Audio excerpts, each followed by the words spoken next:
Yes, it's that time. On a Sunday, it's the Captain's Cast.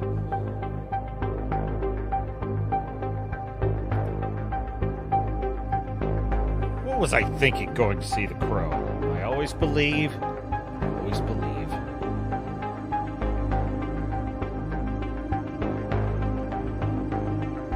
Mr. Producer, bring up the lights. It is time.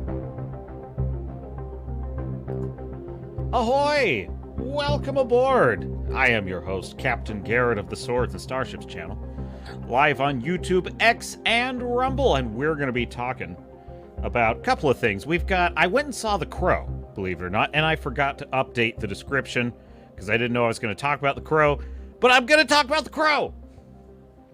And maybe you, Storm Crow, if you're out there. And, I keep forgetting that I have some thoughts on House of the Dragon Season 2, so we're going to talk about that, too.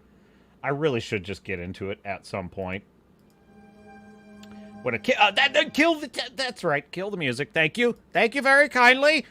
Also, the trailer has dropped for War of the Rohirrim, which is an anime adaptation of a Peter Jackson, and Peter Jackson is involved in the story, and I have thoughts on the trailer as well, so we'll jump into that. But most importantly, my dear chat, we have something very exciting to announce. Do you know what it is? Do you know what it is? The Acolyte! The Acolyte has not been renewed for an additional season. Leslye Headland, get out of here. You're fired. You're fired. That's right. Auf Wiedersehen. C'est la vie. Bye-bye. Terrible nightmare fever dream, the Acolyte. The most self-satisfied, smug piece of crap since anything Kurtzman tracked is gone. It's over. How many are we up to, folks? Do you like my thumbnail? I don't know. I'm kind of I don't know if I like this thumbnail, but Time Magazine does these things where, like, whenever it started with Mr. H back in World War II. Whenever someone really, really evil got taken out, they would put the X on them, and they put that on Time Magazine, so that's kind of what I'm riffing on. The Acolyte is out. It's out. Goodbye. So we're going to celebrate. We're going to do, could you forgive me for a little grave dancing? I think you could. Skunk's Workshop is in the chat. I'm always thinking, like, maybe this is the episode. This shows you where my head's at. Maybe this is the episode where it's just me. It's just me this week. Just me. Just me and the camera. Fortunately, not quite. Skunk's Workshop is here. Says, I'm here because I've got to hear what your take on the War of the Rohirrim trailer is. Why? I'll tell you what, Skunks. First in the chat. First come, first served. So, I'm going to take a look at it. I'm going to take a look at that trailer right now. I have seen it already, so I kind of been thinking about it, but we'll watch it again. Hey, let's do a quick warm-up, though. I want to present this story for you. Hat Tip Cosmic Book News. Deadpool and Wolverine. This is pretty incredible, folks. Deadpool and Wolverine's box office smashes past Captain of America Civil War. In my opinion, probably the best of the MCU films, I think, is probably my favorite. Captain America Civil War. Winter Soldier's right there with it, outpacing even Avengers. Holy smokes, folks. That is what we call a haul. That is one big haul.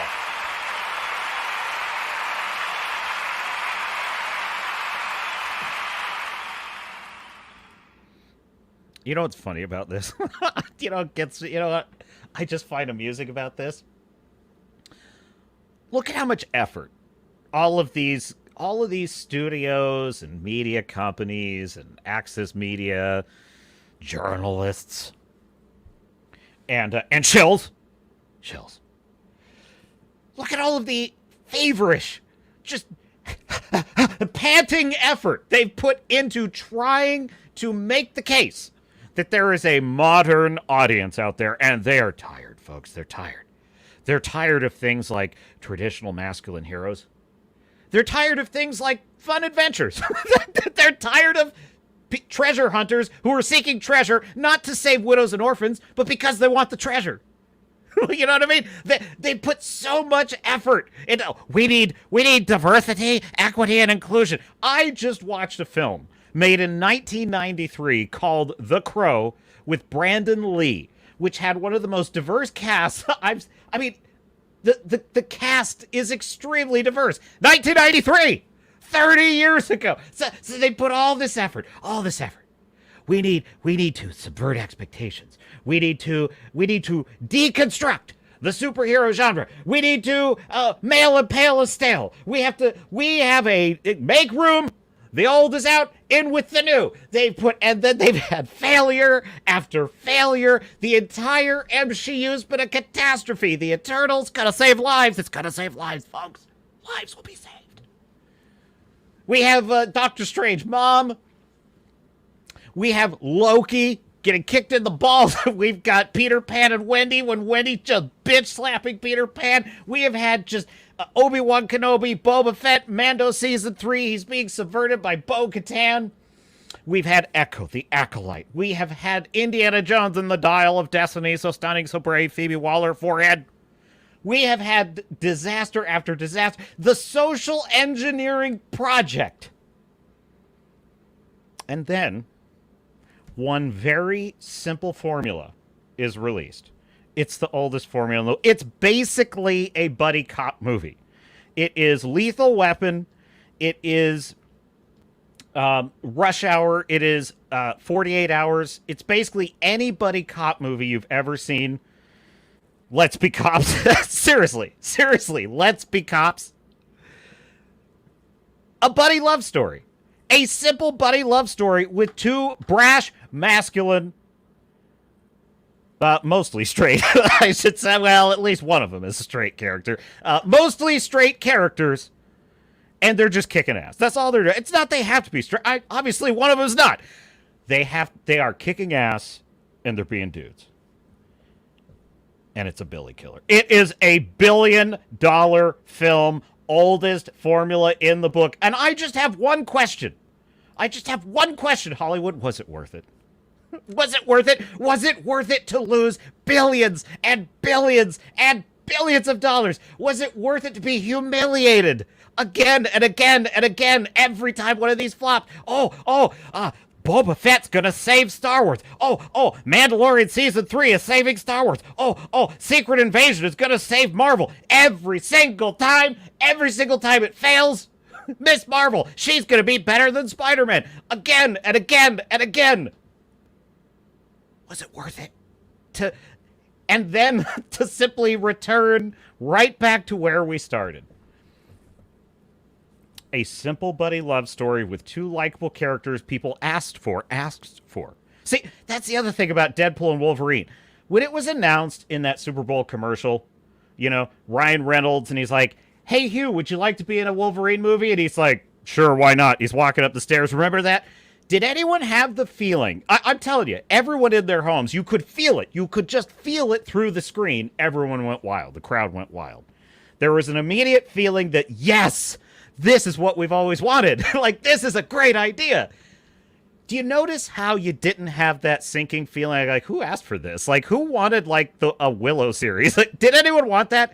Who wanted a Velma series? Who wanted a reimagining of Scooby-Doo with a B.I. itch going around just being a piece of shit? Just a piece of shit. And just shitting on the lore. Did anyone ask for that? Nobody asked for that. But people did ask for this. And when you give the people what they want, you dethrone Avengers. Folks. Quote, Deadpool and Wolverine continues climbing the MCU's top 10 box office charts, now surpassing Captain America Civil War with, brace yourselves, folks, incoming Billy killer, $1.161 billion. That's billion with a B, folks. The film is also currently outpacing Marvel heavyweights, including the Avengers and Iron Man movies. Deadpool and Wolverine also recently surpassed Captain Marvel, oh, what a pity, and Spider-Man Far From Home, and is currently at number 8 on the MCU top 10 box office charts. It is so stupidly simple. It's so stupidly easy. It's not even the best written film. It's not that hard. As of Friday, Deadpool and Wolverine has grossed a massive 1,156,737,400 at the worldwide box office, and will be. Hello, Kathleen Kennedy. Hello. Hello, Lesbian Headlamp. Hello.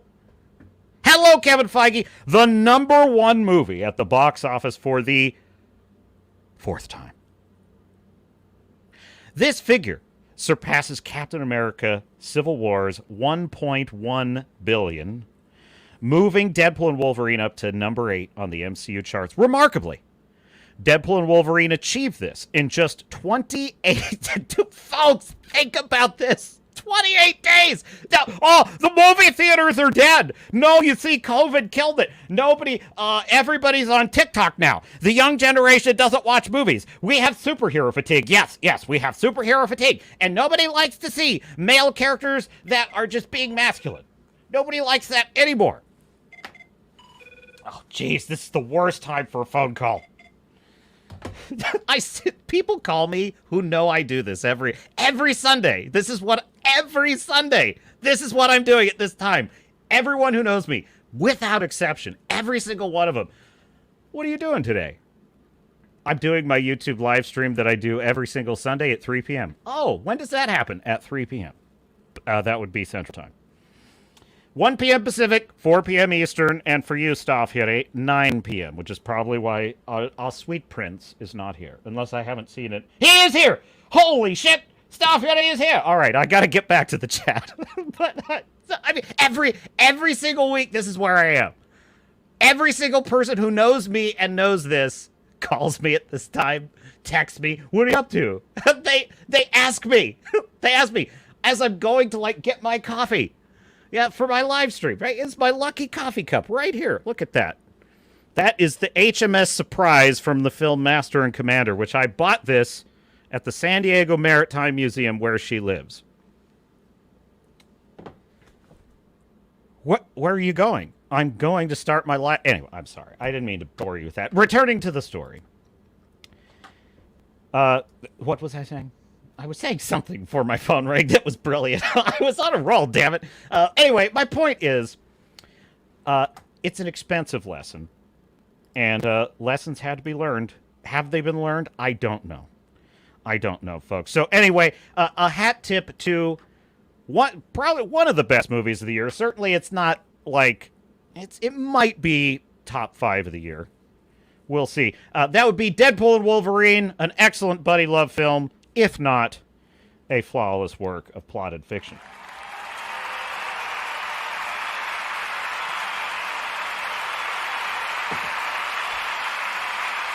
And as for you, Leslye Headland, you get what you deserve.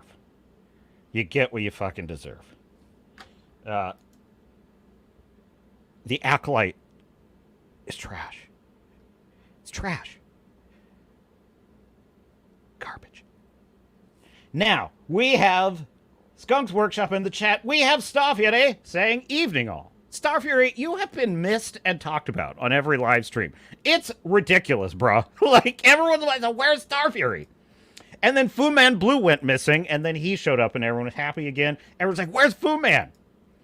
Darth Kulo is here. Says, hail, Captain. Hail, chat. Why, hello, Darth Kulo. You seem to be a newcomer. The Captain salute. Welcome aboard, sir. Or madam. I don't wish to presume. But I will presume, sir, unless you correct me. Darth Kulo says there is a modern audience, but it's like 4 people. Yeah, exactly. Exactly. There is the modern... I actually think Ryan Cannell, that would be Ryan Cannell, the angriest man on the internet.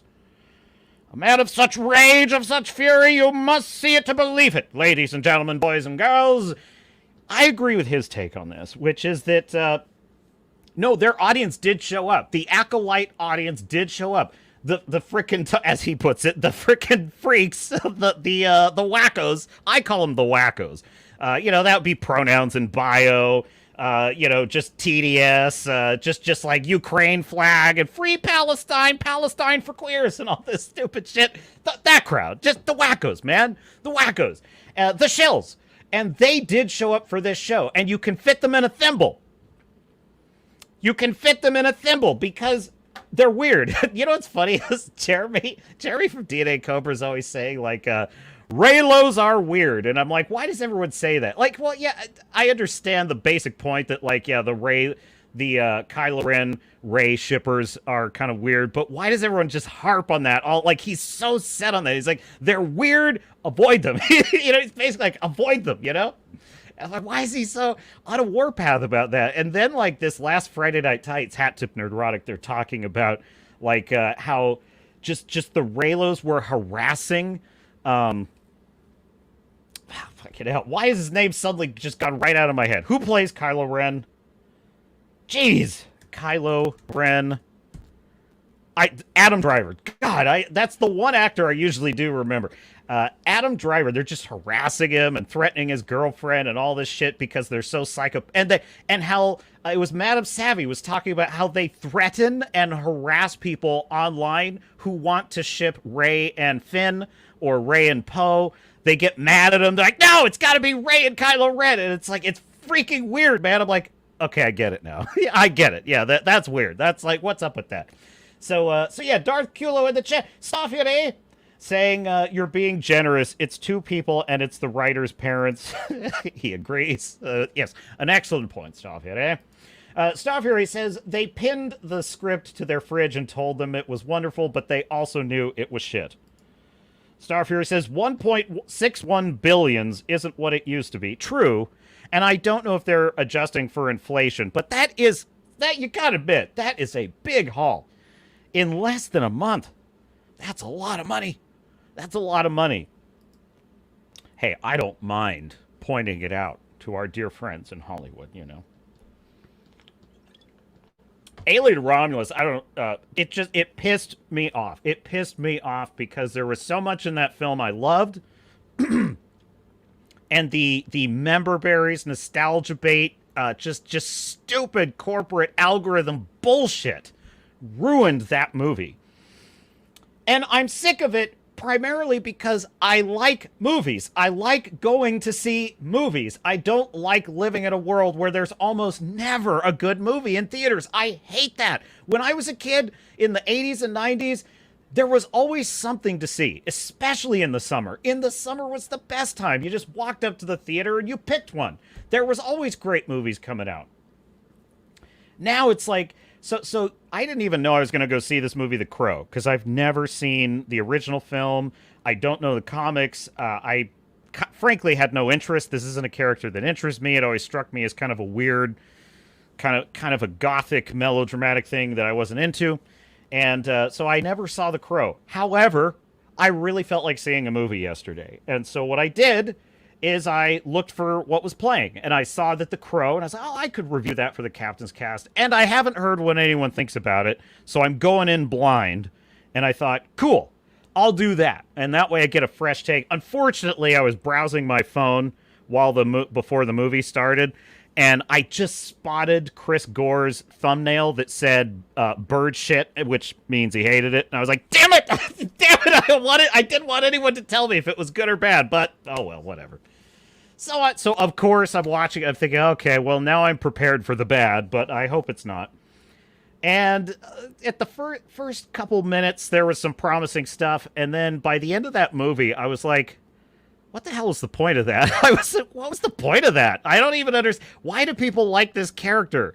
And so then I went and watched the original film, and boy, have I got some thoughts on this for you. So we'll get into that. But I went because I just wanted to see a good movie, and folks, it pisses me off that, like, there's never a good movie anymore, because I could not... I mean, I was so bored. Honest to God, I was like, I would have walked out of that movie if it weren't for you, my dear chap, because I had to see it through so I could review it. I'm blaming you. Staffy with a £2 sterling super chat. Sippy Cup, I am so glad to be back.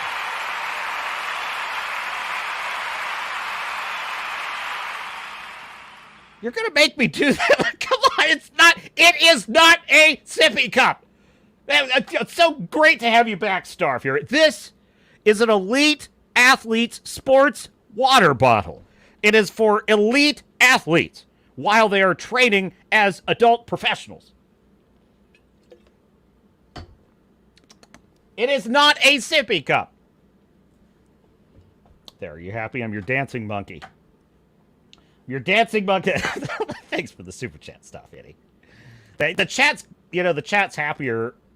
Chat is over the moon that you're back. Darth Kula says, the 80s was like a second golden age for cinema. Like, it really was. Like, I was even just thinking about the movie. The 90s, though, was pretty great, too, because I was telling a Gen Zer this weekend. I was telling a Gen Zer about Face Off. He hadn't seen it, And I was like, oh, if you're curious what 90s movies were like, kind of over the top, like an over the top John Woo action thriller is perfect, right? I'm like, dude, that was a great movie.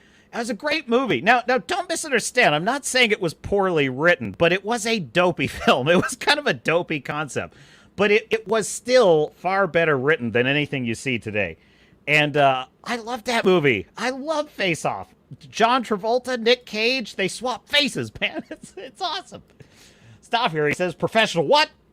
That's elite athlete water bottle, Star Fury.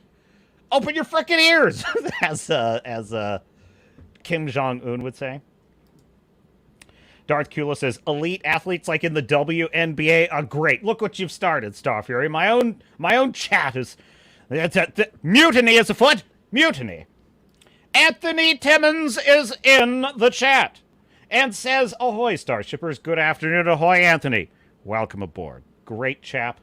Maybe we'll see... gosh, my voice is killing me. Hang on a second. Cough button. Maybe we'll see Joseph, too. Joseph, if you're out there, we'll keep an eye out for you. Now, Skunk said that he's got to hear what I think of the War of the Rohirrim trailer. So why don't we just lead with that? I'm going to grab that trailer right now. I think... I'm also going to take a look at the Terminator Zero first 6 minutes. I probably can't play much of that for obvious reasons. But I'd like to. I'd like to see what I can get away with. Amazon War of the Rohirrim trailer. All right, here we go. So I have seen the trailer already. I kind of wanted to take a look at it. But let's do a live reaction. Second live reaction. Or a second reaction live. Well, Mr. Producer, roll tape, please.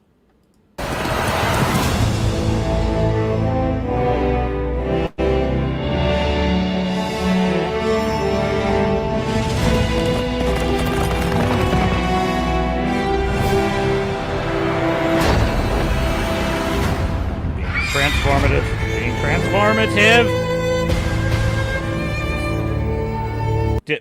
It looks beautiful. I love the animation so far. Like, pretty... I'll basically give you kind of... This is pretty much how my thoughts unspooled as I was watching it the first time. Can I just pause for a second to say... Howard Shore wrote, in my view, one of the greatest film scores, literally of all time, for the Lord of the Rings trilogy. That, by the way, is my favorite piece of film music ever. That exact song... it's played on the Hardinger fiddle, which is a very unusual instrument. It gave me chills. Like, I think I saw the Two Towers 4 times in theaters when it was out, and every single time Eowyn walks out onto that onto what would you call that? That courtyard in front of in front of the Golden Hall, it just gave me chills every single time. That music comes up, and you just see the expansive Rohan. Unbelievable. So, Howard Shore's score is on the level of John Williams in Star Wars. Just one of the greatest film scores of all time. Middle-earth knows the tale of the War of the Ring. But 200 years before that... Riders of Brothers of Rohan, There was an older tale. arise! There's a great comment on the video that's like, that's such a dumb line of dialogue. They're like, 2,000 years ago, there was an older tale. Well, no shit. Yeah, that would be an older tale, wouldn't it? But I was actually pausing it to say that is the voice of the unbelievable, brilliant, remarkable actor Brian Cox. Brian Cox is one of my favorite actors, and his voice is just pure magic.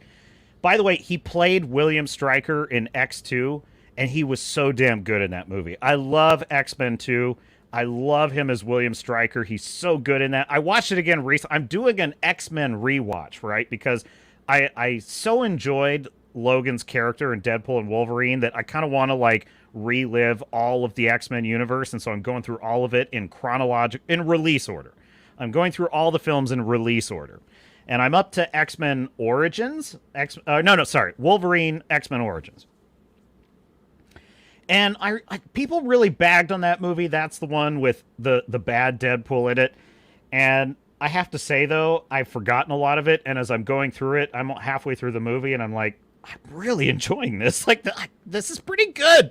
I like Liev Schreiber as his brother. I kind of love this whole story of them, like, fighting in the Civil War, and then they're fighting in World War I, and then they're fighting in World War II, and then Korea and Vietnam. I'm kind of loving this. This is really cool. But yeah, Brian Cox, such a great actor. He immediately, awesome that he's in this.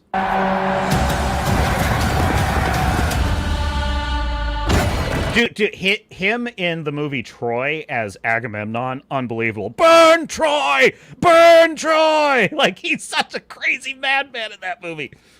We come with an offer to strengthen. I love the characters. They look beautiful. This kind of reminds me of, like, the art in Berserk, which I love, both by Kentaro Miura and, of course, in the anime adaptation from the 90s.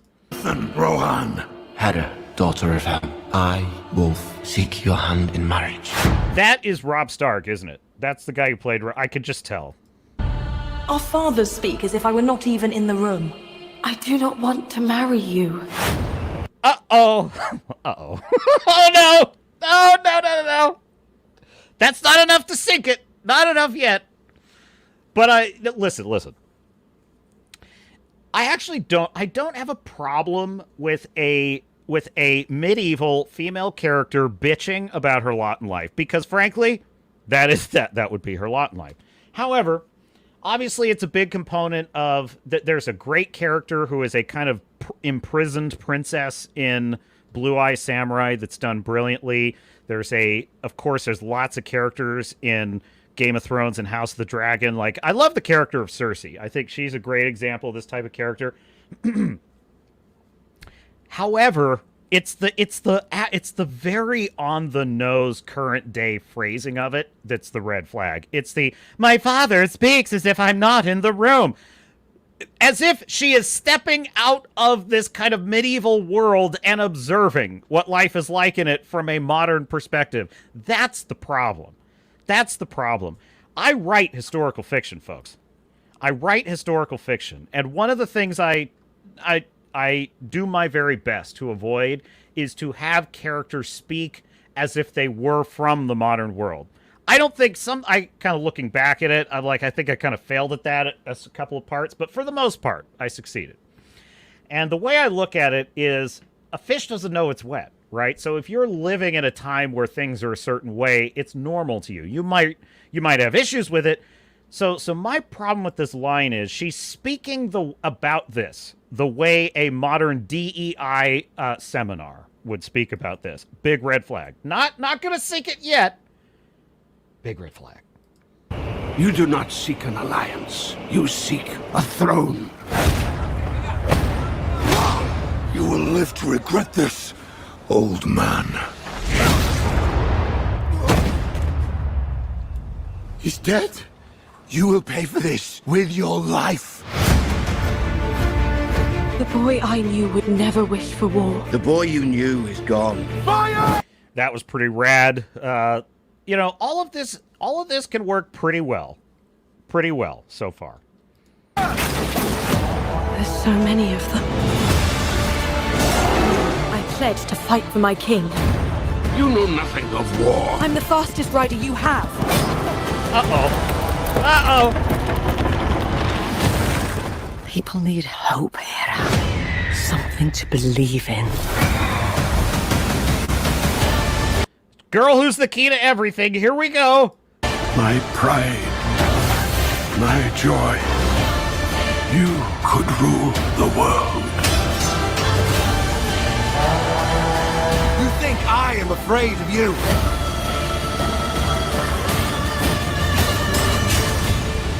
They turned her. This is ridiculous. They have turned her into a full-blown, you know, just kick-ass girl boss superhero, which is not. Oh God, it just looks so utter. She's out there, right? She's basically Warrior Galadriel. She's exactly the same thing. She's out there sword fighting with all the men. It's like, oh my God, seriously? Seriously? You have shifted, and now it's what's amazing is Gary broke down there 2 pages. 2 pages of Tolkien's original work. This story is about the guy who one punch killed the enemy Rohirrim, and that was Helm Hammerhand. That's what the story is about. And they have completely shifted the focus to another girl superhero. Now, my main issue with this is that, well, aren't they tired of this? Like, don't they get tired of the same boring trope what do I always say? We cannot have ever a male character on a male war story. That is not allowed anymore. It's like, why are the John Wick series so successful? I'll tell you, because they're a throwback, folks. In fact, they're doing spin-offs of John Wick, and of course, it's going to be about a girl assassin, because and that's just how it has to be, folks. It's just how it has to be every time. Now, listen, I love badass babes. I do.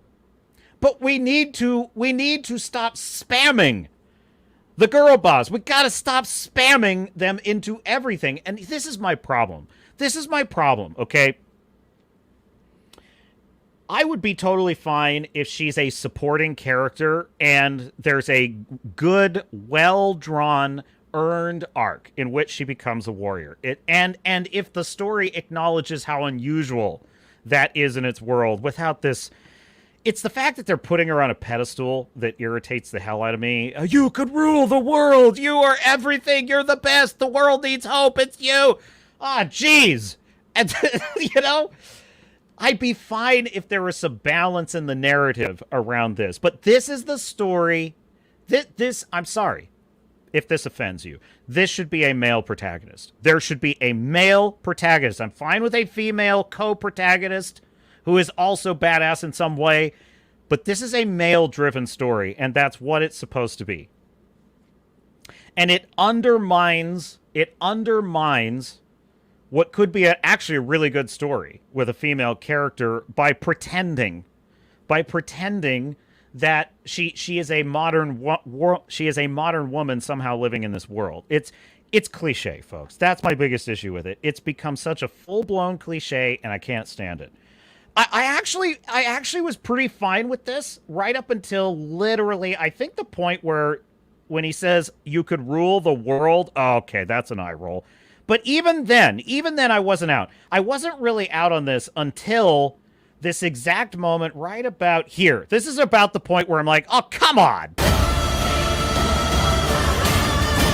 Jeez, look at, she's a freaking superhuman. You know, she's like the greatest warrior in the North. It's like, come on, listen, if she were on horseback shooting arrows, if they showed her like sneaking into castles and or maybe you know, just charming her way into the enemy's court, I don't know. There's 1,000 things that a badass babe, and yes, occasionally fighting when her back is against the wall, 100%. There's a lot of cool things that a badass babe could do in this world very plausibly that would be very cool. She could add a kind of... I actually think having strengthened female characters in the story is a good thing. I do, because I think that adds beauty and richness to the story, and I think Tolkien would have been totally fine with that, because this is a 2-page footnote in his book. So it's not like he ever envisioned this necessarily becoming a full-blown story. So of course he would have prominent female characters in the story. There are always prominent female characters in Tolkien's books, in his full-blown narratives. But they're just making her do all of the stuff that a man would do, and she's doing it better. And that's lazy. It's so overdone. You should be. Oh yeah, let me hang on. I am afraid of you. You think I am afraid of you.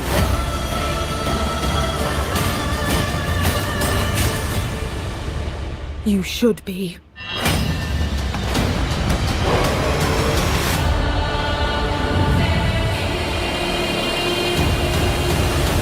What does Mordor want with rings?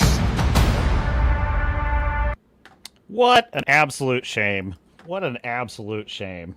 I'm so disappointed that it looks so lazy.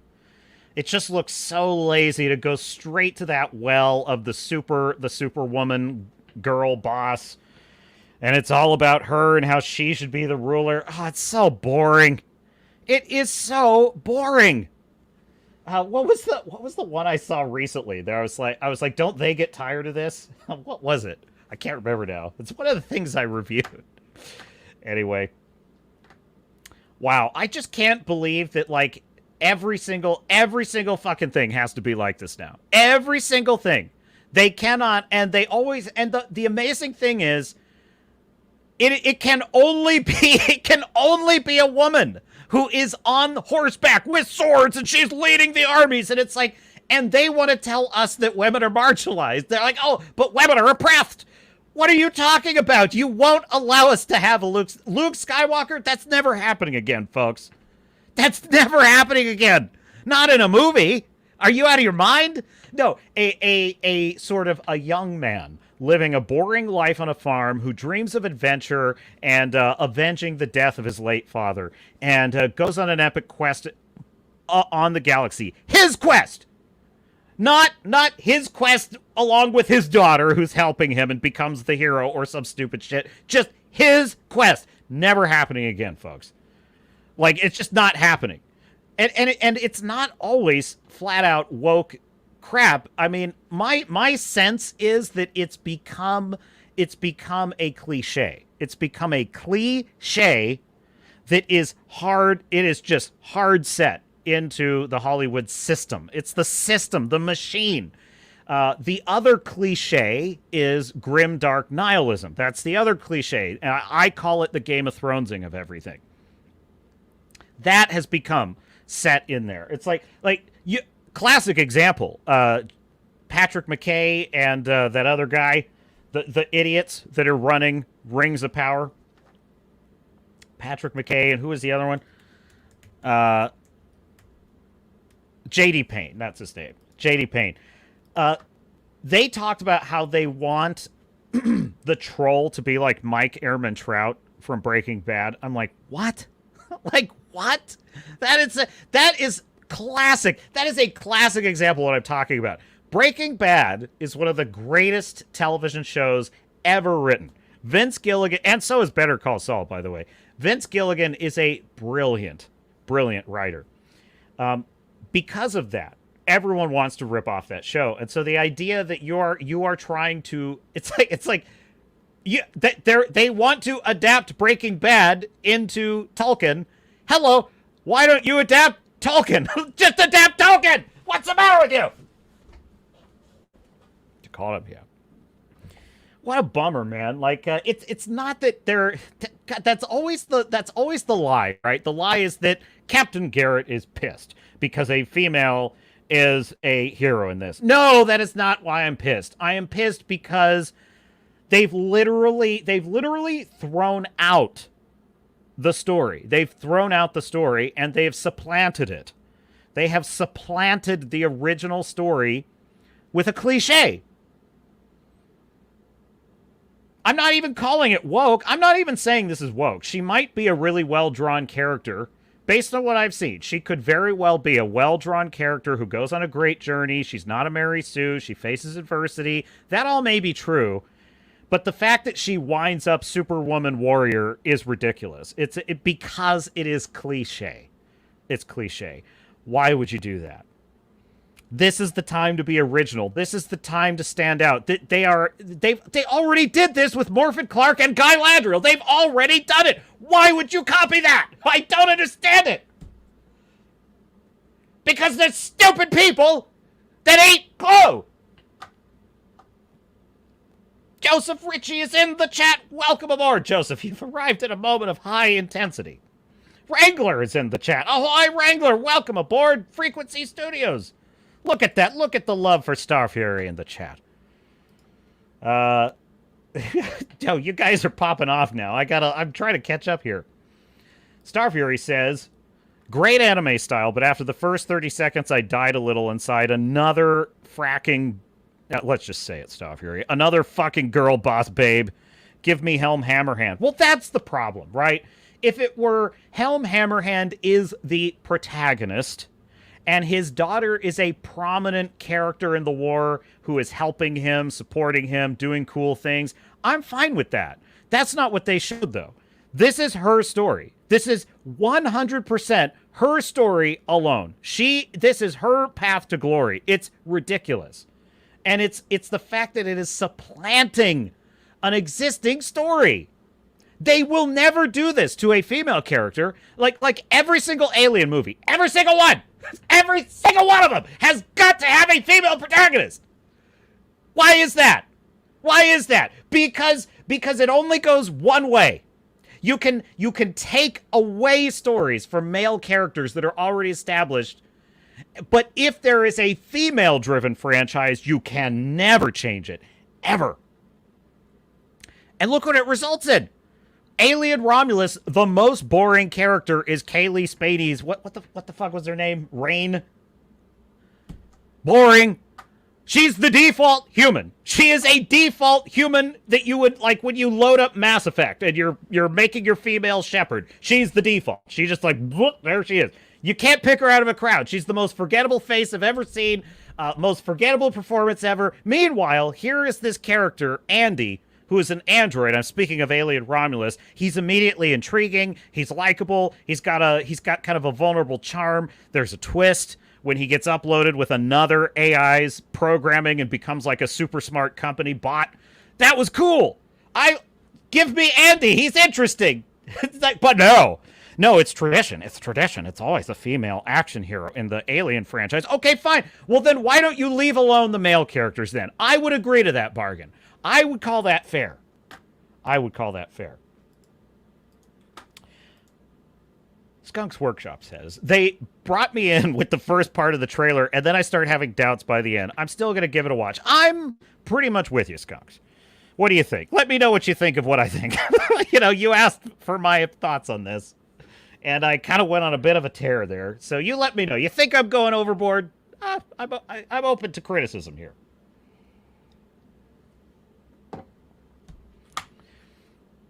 I really liked the first part of that trailer when it was just about, the story.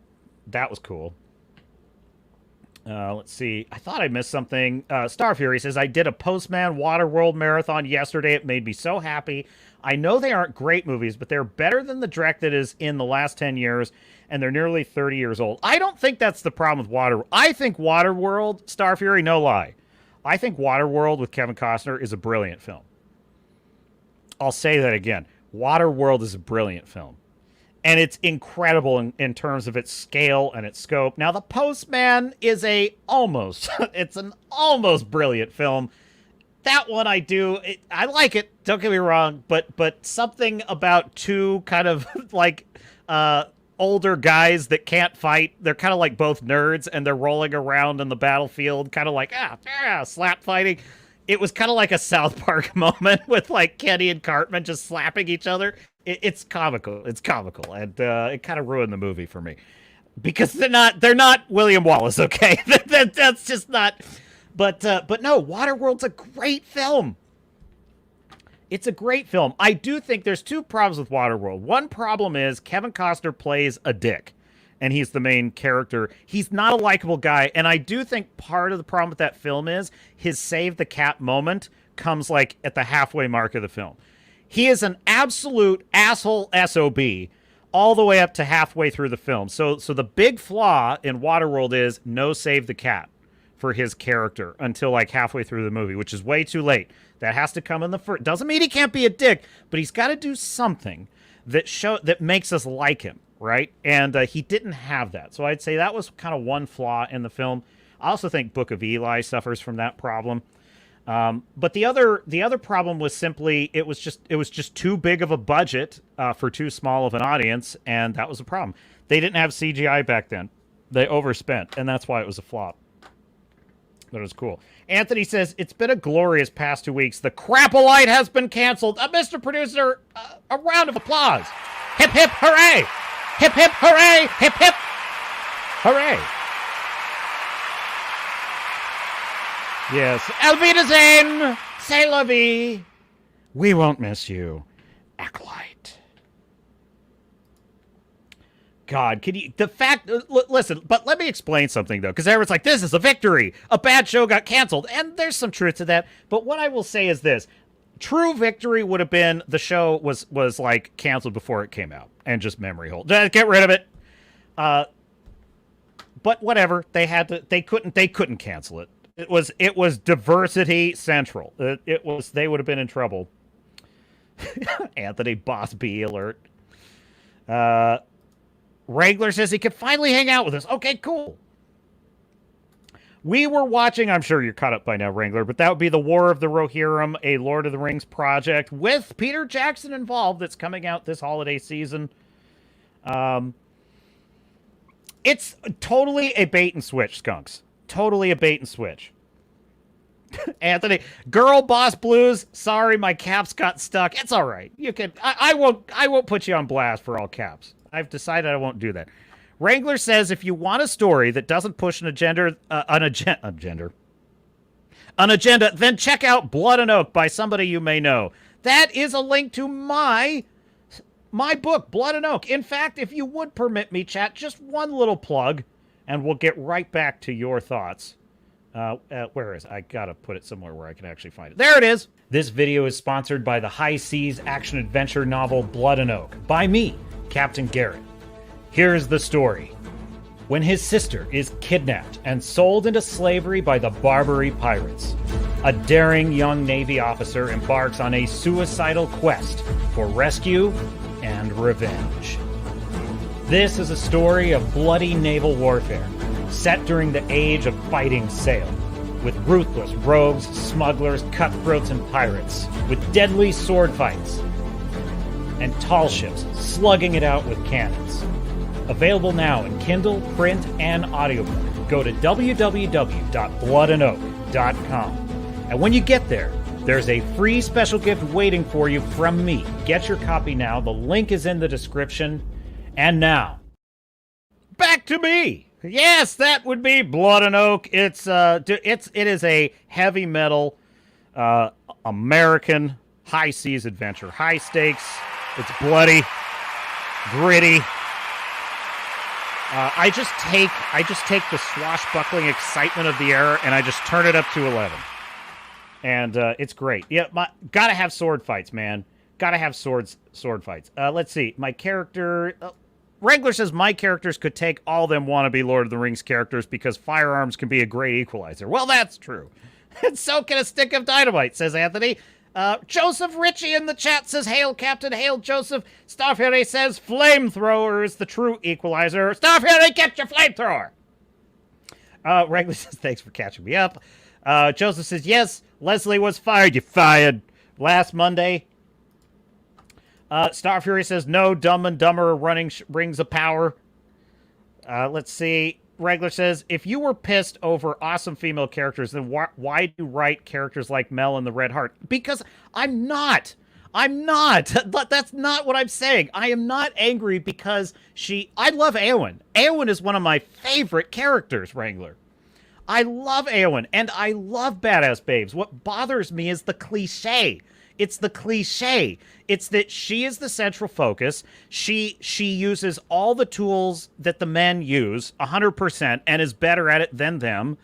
And yet occasionally that's fine. Like Scarlett Johansson's Black Widow, I like that character. Geena Davis's character in The Long Kiss Goodnight is cool. I like her. There are absolutely exceptions that in my view prove the rule that there should be a noteworthy reason if a woman is in that role in a story like the war. It kind of depends on the world. If it's a superhero world, that's kind of a different story. It's a different ball game. I just think it's got to fit the world. So you'll notice that in my story, I give good backstory reasons for why is Melisande, why is she the way she is. She's a tomboy. That's basically how I envision her. She's a tomboy character. She was raised by Native Americans, and she was a group of French settlers were massacred in Cherry Valley during the Revolutionary American War, and she and her sister were orphaned, and they were taken in by the Tuscarora Native Americans, part of the Iroquois tribes, that was a practice they did back then. And she loved it. She loved living that life. That's her life. She thinks of herself as part of that tribe, whereas her sister, who was older, didn't think of it. She wanted out. She's like, no, I want to go back to my people, which would be, American culture and so forth. And so anyway, my point is, her sister is a prissy princess who likes dresses and fine wine, and she wants to have a dashing, daring husband. And she dreams of being in a position of influence as like a high-powered woman of that era, which would be, possibly French royalty. It's a long story. She's not interested in riding on horseback and doing all that stuff. Melisande is a tomboy, and she pays a price for that, by the way. She pays a price for that because everyone who sees her kind of looks down on her because of the social mores of the time. So and I don't have Melisande going around lecturing everyone about how unfair the world is. Melisande doesn't know she lives in the 18th century. She just does. She doesn't fit in. She's a misfit, but she doesn't care because that's her personality. But it causes her problems and it gets her into trouble. And if you read the second book, she gets into big trouble.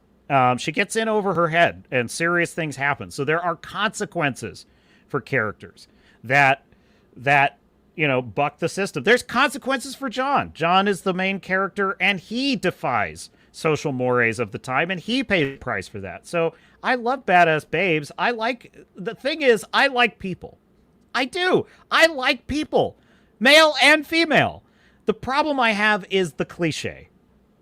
The cliche. You could rule the world. You're the only hope for this. Well, I've seen that 1,000 times.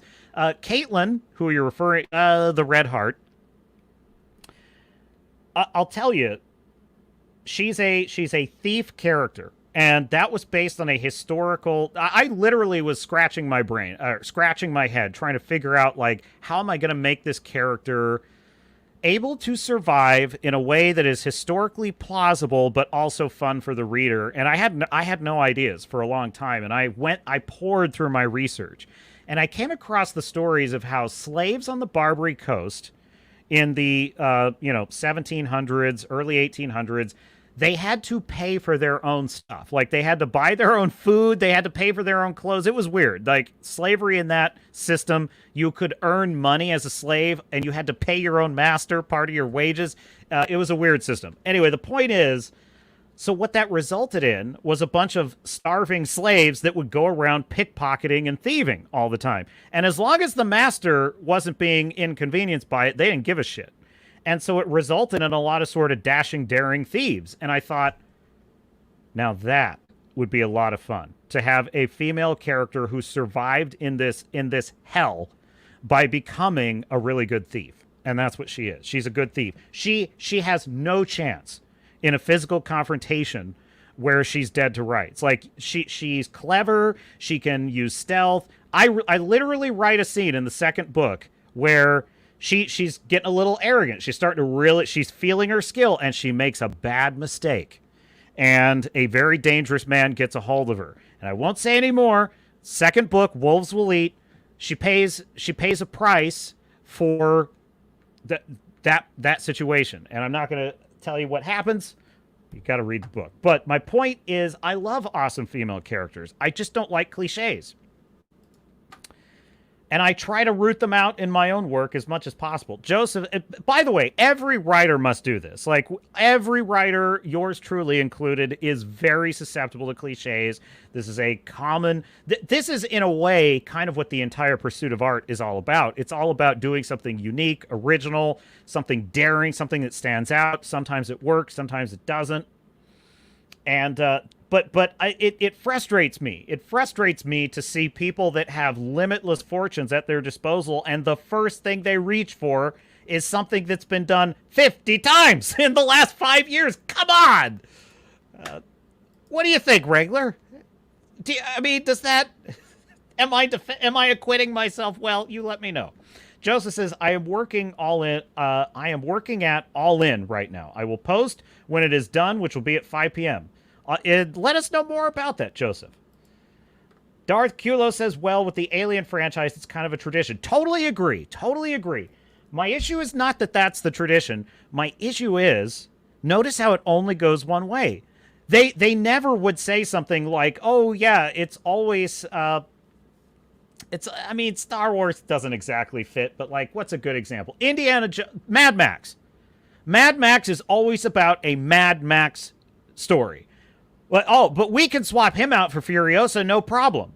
Right? You see what my point is here? Is like, it only ever swings one way. However, if the first Mad Max film was about a badass babe that, like, took out a group of road bikers in the Australian outback, if that were the original story, no male character could ever be the protagonist of a Mad Max story.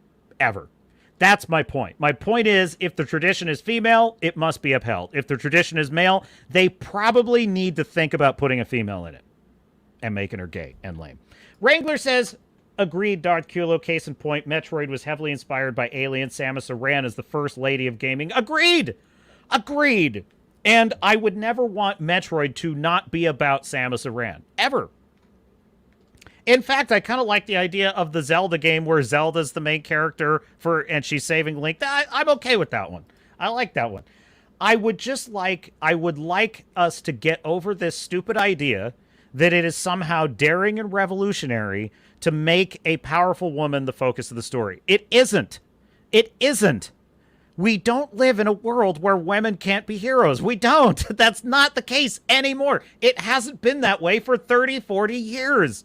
I'm tired of us having to go through this charade with every new property. So I hope that clarifies it. I repeat, I am not saying I am against a powerful woman being a main and prominent character in this story. I am against the cliche. This is a very cliche portrayal of a powerful woman, and it's frankly, the lines are very basic bitch. The lines are, you could rule the world if only they'd listen to you. Oh, jeez. Have a little artfulness about it. That's all I'm saying. I love Blue Eye Samurai. I highly recommend Blue Eye Samurai. It's a fantastic story. I love the character of Eleven in Stranger Things, played by Millie Bobby Brown. I think Eleven is an amazing character with an incredible superhero story. Joyce Byers and her unrelenting determination to save her son in the first season of Stranger Things is one of the greatest stories ever told. I am not against badass babes, ever. Don't ever misunderstand. I'm against cliches. I've said it too many times now. Starfury says he is an SOB all the way through the movie, but I liked him anyway. That would be Kevin Costner in Waterworld. He has a redemption arc in the story, and Dennis Hopper as the villain is fantastic. Waterworld is a masterpiece. It is a underrated masterpiece, 100%. Joseph said, I tried to watch Waterworld once and couldn't. Sorry, Captain. Don't apologize, Joseph. A lot of people hate that movie, and I'm not gonna say you're wrong for hating it. Everyone loves that movie, Armageddon. I hated it. At the time, I hated Armageddon with Bruce Willis. I thought it was dumb as hell, and I didn't like it. I liked Deep Impact with Elijah Wood. I liked that one. I thought that was a really cool asteroid hitting Earth movie. I hated Armageddon. Everyone loved it. Everyone loved that movie. Skunk's Workshop says, you are right on the money about the trailer. I can't understand for the life of me why they would go this route for this movie. because the same reason that they Game of Thrones everything, because it's just it's just easy. It's low hanging fruit. I'm not accusing War of the Rohirrim of being woke. I'm not. I'm saying they're being cliche. And that's an important distinction, because I do think it's important that we not exaggerate the prominence of the woke mind virus. Now, I'm not saying it isn't woke, because when we get into it, it could wind up full-blown, Witcher blood origin or whatever. That could happen. I'm just saying, based on what I'm seeing, I'm not going to say it's woke, but I am going to say that this is a cliche they need to, get rid of. Joseph says, Captain Blood was a great pirate movie. That's a good one. I missed that one, Joseph. I got to see it. Wrangler says, I know you're not upset over female characters. I was just making the point by referring to your work. Well, thank you, Wrangler. I'm not, and point well taken, though. I appreciate you giving me the opportunity to clarify that, because I love badass babes. Katie Sackhoff's Starbuck, Kara Thrace in Battlestar Galactica, is one of my favorite characters ever. I just love that character. She's perfect. She's just an awesome. I love her as just a shit talking Viper pilot. That scene between her and Leah Dama when she won't take her stims, and he's kind of politely asking her, and she's like, "Oh, you're the CAG. Just give me an order and make me do it. Smack me in the mouth and tell me to do it." He's like, "Do I have to smack you in the mouth, Lieutenant?" And they both start laughing, and she's like, "No, I'll take my pills." It was great. She's a great character. So yeah, I love badass babes. I just want them to be done well. Ellen Ripley's one of the greatest characters of all time. The reason I hate Alien 3 with a passion, one of the worst films ever made, is because it ruined Ellen's beautiful story with Hicks and Newt. It ruined it. That's what I hated about it. So I love those characters passionately. I hated Terminator Dark Fate because of what it did to Sarah Connor's story. So anyway, Joseph Ritchie says, unfortunately, the Wokalite just won't die. Oh, it's dead. It's dead as a doornail, Joseph. Joe said, Leslye is not a pawn. She is, in fact, in the room with them. She was exclusively chosen by them. Perhaps. My opinion of Leslye Headland is that she is one of the most talentless, brainless writers. She's one of the most incompetent writers I've ever seen. She is a pathetic excuse for a showrunner. She is a truly stupid woman who has no business directing anything or writing anything.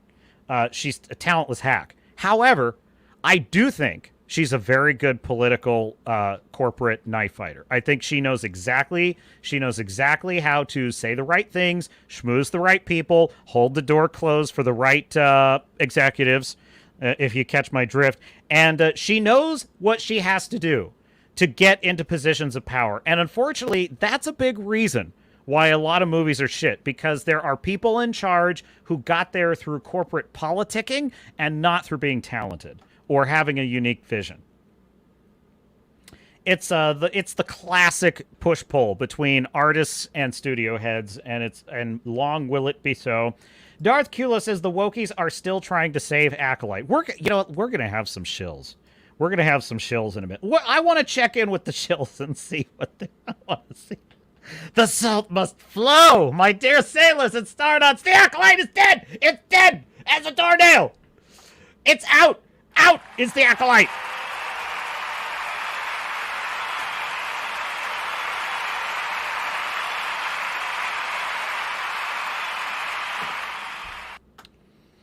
It was crap, and everyone knew it.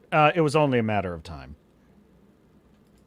Joseph said, someone mentioned John Wick. Did you know that Keanu Reeves was originally cast to play Master Soul in The Acolyte? Thankfully, Keanu turned it down. Oh, my God. Oh, my God. I have not heard that. Oh, my God. Talk about dodging a bullet. Holy shit. Talk about dodging a bullet. Oh, my God. Frankly, I wish that Lee Jung-jae had dodged that bullet, quite frankly, because, you know what's funny is he's out there saying, like, he feels bad it was canceled. Dude, this might be a bit patronizing. I don't mean it to sound this way, but, like, I feel bad for the guy. I feel like he's kind of been snookered. And I think that the problem is that I think that there's a cultural different... How can I put this?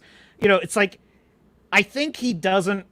I don't know that he's as plugged into what's going on in American culture because, he's South Korean, so he's not as in tune with this culture war that we're having right now. So he doesn't quite, I don't think he fully understands the dynamics of what's actually being fought over in the culture war, this weird DEI thing.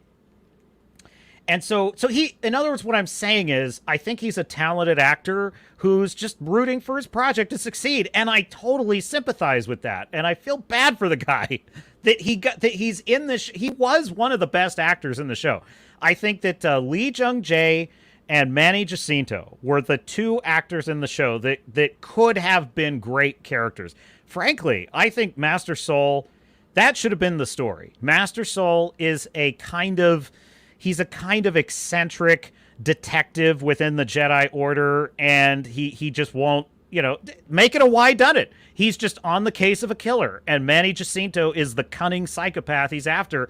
I kind of think that would have been brilliant, but they couldn't just tell a simple story like they had this weird shit with the twins and the lesbian covenant, all this crap. What? Like, what? It's so stupid. But you had these brilliant actors who could have done amazing things with well-written characters. I'm telling you, if they had not been so focused on making Manny Jacinto some weird, Raylo thirst trap, he could have been a great character. He had a real malevolent presence in that show. Joseph says Armageddon by far the worst movie, and Acolyte is by far the worst show. Really, Joseph? Joseph, you think that's the worst movie? I think Alien 3 is worse than Armageddon. I'd watch Armageddon over Alien 3. What do I think is the worst film ever made? That's a hard call. Oh boy, that's a hard call. Worst film ever made. I think The Never-Ending Story is the worst film ever made. Why the hell do people like that shit? I hated that movie as a kid. I hated that movie. Dude, the 80s, I gotta tell you, the 80s was a time with some brilliant movies. It was nightmare fuel if you were a child in the 80s, because I'm telling you, films that people thought were great kids movies in the 80s, it's like, what the hell were they thinking? Time Bandits and Tim Curry's, there was like The Devil and Time Bandits or something. It scared the hell out of me. There was this movie called Little Monsters where these creepy monsters, drag this kid into a monster world. It's terrifying.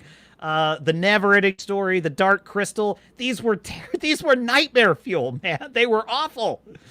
The 80s was a weird time for kids movies, I gotta tell you. The 90s, I think, was better for kids movies. Darth Kulo says nothing has divided the Alien fandom more than Alien 3. I love it, by the way. Sorry, Captain. Never. No apologies, Darth Kulo. You are, as I said, I was asked recently, well, art's subjective, is it not? And this is what I say. Your experience of art is subjective, and there's no right or wrong answer, ever. A lot of people think the Avatar movies are lame, and I love the Avatar movies. I love the world of Pandora. I just immerse myself in it. It's just fantastic. A lot of people hate Waterworld. I love Waterworld, right? But all I said, I only comment on the objective quality of the work. And I just don't love... Anyway, you're entitled to like Alien 3. I love Alien and Aliens so much. The fact they kill off Hicks and they kill off Newt off screen and they put her in this grim prison. In isolation, it's not... It has its redeeming qualities. In isolation, it's what it does to the Ripley character that I hate. By the way, though, I like Alien Resurrection, and a lot of people hate that film because they think it's trash, and they're sort of right. but I love it anyway. Winona Ryder is a big reason I love Alien Resurrection. I like her character a lot in that film. And she, unlike Kaylee Spaney, has screen presence. She's memorable. She's cute and interesting. She has all those things going for her. It's a tragic thing. So nobody has to apologize for liking a movie I dislike, ever. Ever. You don't even have to apologize for liking The Acolyte, but I will have questions. I will have questions for you. But everyone's entitled to like a trash fire. I'm not. What is the Never-Ending Story I'm saying is, I'll tell you the worst superhero film ever made, Batman v Superman. That one I'm decided on. I'm decided. Anthony says the only Alien movie that I really didn't like was Prometheus. What do you include the Alien versus Predator films in that, Anthony? I'm just curious. I'm just curious. I hate the AVP films. I think they could have been so much better. My feeling about Prometheus was I've never been so let down by a film ever. I was really excited in the first 20 minutes of that film. I loved the grand vision of it. Like, we're going to go to an alien world and we're going to look for the source of life. And you've got this character of Wayland played by the magnificent Guy Pearce. And he's ruminating on the meaning of existence and life and immortality. I'm like, I am in. This is great. I'm fascinated. And it's like they go into this crashed ship, and I'm like, I was so on board. And then it starts to unravel. It's like, well, okay, well, don't pet the evil-looking snake. Oh, jeez, what did you do? Why'd you pet it? You're not supposed to pet the scary-looking snake thing. And it just got worse and worse and worse. And I'm like, what is this? I was sitting in the theater like, this is before the dark times for me. This is before I was expecting every movie to be a turd unless proven otherwise.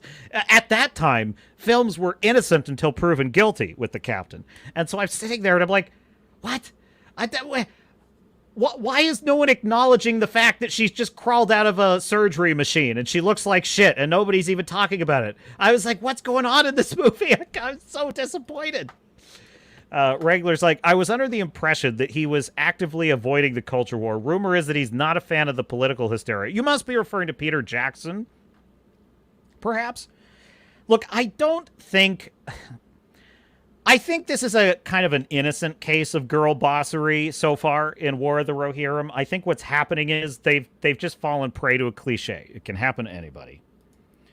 I don't like the Hobbit films. So I don't think Peter Jackson has the Midas touch. I have great respect and admiration for Peter Jackson and what he accomplished with what I consider the greatest films of all time, the Lord of the Rings trilogy. I'm not wild about the Hobbit films. There were things in them I liked. There are some scenes in those Hobbit films that approach true brilliance, such as when Bard and his son face down Smaug. That's one of the greatest scenes I've ever seen. Unbelievable. Incredibly moving and powerful. There's also a lot of stuff in the Hobbit films that is like, it's like Disney amusement ride to me. So he doesn't walk on water for me, is kind of what I'm getting at. But I don't think he's trying to get political, if that's what you're talking about. I think he's just, cliches are happening. Joseph says the Taika Waititi Star Wars movie was canceled by Disney on Wednesday. Taika submitted a script. Disney read it. Disney then called him and fired him. Disney then officially canceled the film.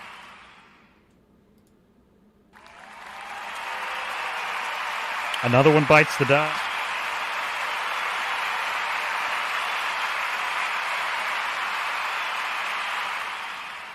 Starfury says, I watched Godzilla -1 black and white and loved it. The nostalgia for late night Godzilla marathons when I was a kid was thick in the air. Brilliant. I'll tell you, it's impressive to me because the color version of Godzilla -1 is a beautifully, beautifully shot film. I love the cinematography. It kind of feels a little bit like a Saving Private Ryan kind of, because it's the World War II era. It captures that grittiness. But there's such color and life. And so I was almost kind of reluctant to watch the black and white. But then I watched the black and white, and it translates beautifully. It's a beautiful black and white film. And that's not a foregone conclusion. Like, just because a film looks good in color doesn't mean it has the right color balance for black and white. But they pulled it off, and it's brilliant. And it's got that air of nostalgia. It looks... Godzilla -1 is in my top 10 films of all time. It's one of the most brilliant films I've ever seen, like, hands down. I think about it every time I'm in the theater watching, like, The Crow. I'm sitting there thinking, like, do I just have anhedonia? Anhedonia is the inability to experience joy. And I'm like, do I just suffer from, like, film anhedonia? Like, I'm just bored with everything I see? Because, like, I'm bored as hell. I'm watching this.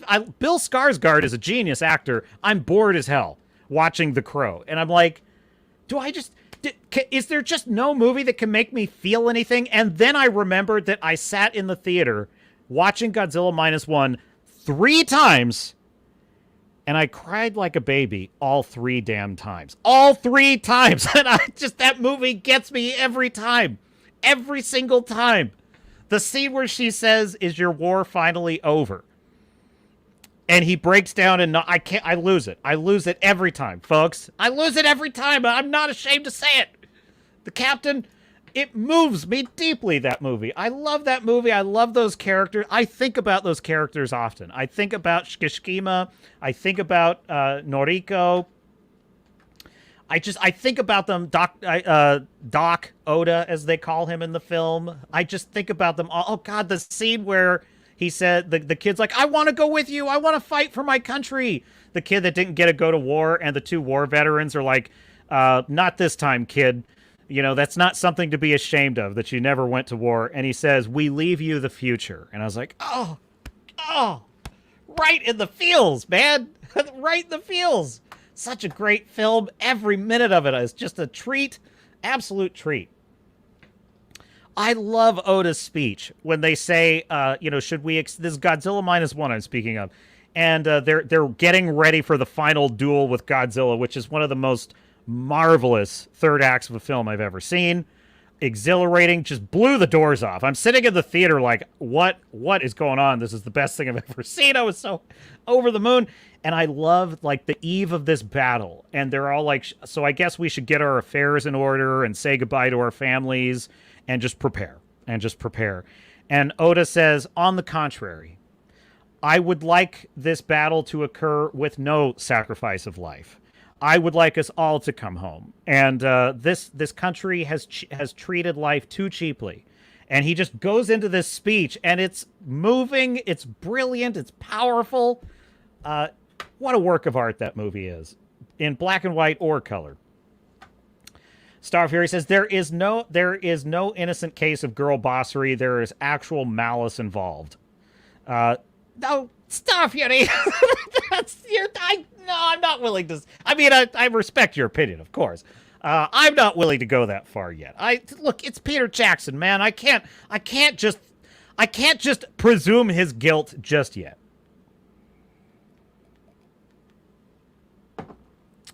But folks, the woke mind virus, it's a virus for a reason.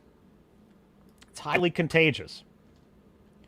Darth Kulo says, stretching the Hobbit novel into a film trilogy was a horrible idea. Should have been one movie. It was a bad idea. It could have worked. I think there were things that were fair. Honestly, I think the things about the Hobbit trilogy that bothered me were actually not the things that necessarily weren't in the book. Like the barrel chase, for example. The Hobbit is an amazing novel. It's one of my favorite books I've ever read, and I loved the escape. I loved the escape from the forest and the barrels. That was one of the best parts of the book, and it was a very vivid, exciting, suspenseful scene in the novel. And in the movie, it really just seemed like a Pirates of the Caribbean CGI spectacle with all these crazy choreographed maneuvers and bullshit. And I was like, that just didn't do it for me, you know? Now, the spiders in Mirkwood were cool. The spiders in Mirkwood were terrifying, blood-curdling. That was horrifying. That was good. So there were good things in it. And Smaug was great. But Bard facing down Smaug with his son. Oh, my God. That's one of the... That scene will steal your heart like no other. What a great scene. There were some really cool things in it. Like, I love it when the Elf King says, you will forgive me if I finish the war you started, to Gandalf. Like, there's just cool shit in there. I love the scene when Thorin says to Bilbo, like, I knew from the beginning that you were not to be trusted, and you were a squish, and you weren't going to be you're going to be worthless on this trip, and you had no real courage. Never have I been so wrong. And he embraces Bilbo. Oh, jeez. That got me. That was a good one. So, yeah, there's good stuff in the Hobbit films, but I agree with you. I think it was too much butter scraped over. What was it? Too little butter scraped over too much bread. Star Fury says, Godzilla is a thick boy. Godzilla eats his Wheaties, man. Joseph says, Star Fury, calm down. I vaguely remember them. I'd have to rewatch them. Joseph says Darth Kulo Sunset is too good for her. I've stepped into something here. Anthony says the thing that all Godzilla movies have in common is as soon as our boy G pokes his head out of the water, people start shooting at him, and then they wonder why he gets pissed off. It's like, yeah. I'm so sorry. I missed this in the chat. Where is it? Where is it? Come on, chat. Don't fail me now. I want to highlight this comment. It's very important to me. It's very important to me. There it is. Fu Man Blue is in the chat. Says, hail all. Hail Fu Man Blue. Welcome aboard. And Fu Man Blue says to Star Fury, I look at Shout Studios on YouTube for some great old movie and TV streams. Godzilla movies were on last week. Farscape is on there too. I need to watch Farscape. That is definitely one I hear about a lot. I got to get back on that. Now, where were we? What were we? So we did Lord of the Rings. Awesome. Now let's do a little grave dancing, if you don't mind. The Acolyte has been canceled. It was coming, folks. This show had it coming. I want to start. This is not actually before I celebrate. I did no. Okay, you know what? I'll save that one. So this story. Let's check out this story from Bounding Into Comics. This is a fun one, folks. Are you ready for this? Hey, Mr. Producer, if you would, sir, if you would. There it is. Yeah, we got it. I need my music for this. Gotta have our victory music, folks. Share screen. Hat tip Bounding Into Comics. Just 2 days after Star Wars series cancellation, Disney removes all the Acolyte merch from online store. Oh no! Oh no! What happened? Oh no! What happened, Disney? Nobody wanted their Chimere helmet, Smilo Ren helmet. Nobody wanted it. Update, August 22nd, 2024. It appears that, whether in correcting an error or attempting to save face, Disney has since restored 4 pieces of the Acolyte merch, all t-shirts, to their online store. The original story follows below. Well, now look at that. That's responsible journalism. They put the correction right at the top. 4 pieces have been restored, but let's go to the original story now. In perhaps one of the most brutal but straightforward indicators that the Star Wars series was an overall failure, Disney has not only removed each and every piece of the Acolyte merch from their official online store, but has done so just 2 days after the originally announcing its cancellation. They did put back 4 pieces, a couple of t-shirts and stuff. Oh god, the bleeding, the lightsaber scene. You know, every episode in this show was worse than the last. Unbelievably worse than the last. Every single episode. It's like, oh my god, it's like communism. There's no bottom to it, folks. You think how much worse can it get? There's no bottom, folks. You think bread lines are bad? Trust me, it gets worse than that. Watch Chernobyl, man. That's rock bottom for communism. Chernobyl. What a great miniseries. Quote, as first discovered on the morning of August 22nd, should a user make their way to the House of Mouse's online storefront and attempt to search the Acolyte or any such related terms, they will ultimately receive absolutely 0 results. No shirts, correction noted above, no action figures, not even a pin or poster. So they pulled all this shit. Oh my god. It's so sad. Try this headline. From Cosmic Book News, Star Wars Disney cancels plans to bring back Boba Fett. Tamara Morrison reveals the original plan for The Mandalorian Season 4. The Mandalorian Season 4 would have seen the return of Boba Fett. However, with The Mandalorian and Grogu movie now happening, Boba Fett won't be returning anytime soon. Tamara Morrison recently appeared at Fan Expo and confirmed he is not in The Mandalorian and Grogu. Well, that's sad. I actually do feel bad for this guy. Boba Fett could have been a great little spinoff. But no, Disney, they just can't do anything normal. You know, they hate money. Everything burns. They just set it on fire. I feel bad, man. I just feel so bad for poor Lee Jung-jae. Check this one out. The Acolyte, the Lee Jung-jae, quite surprised by the cancellation. Disney has decided not to move forward with a second season.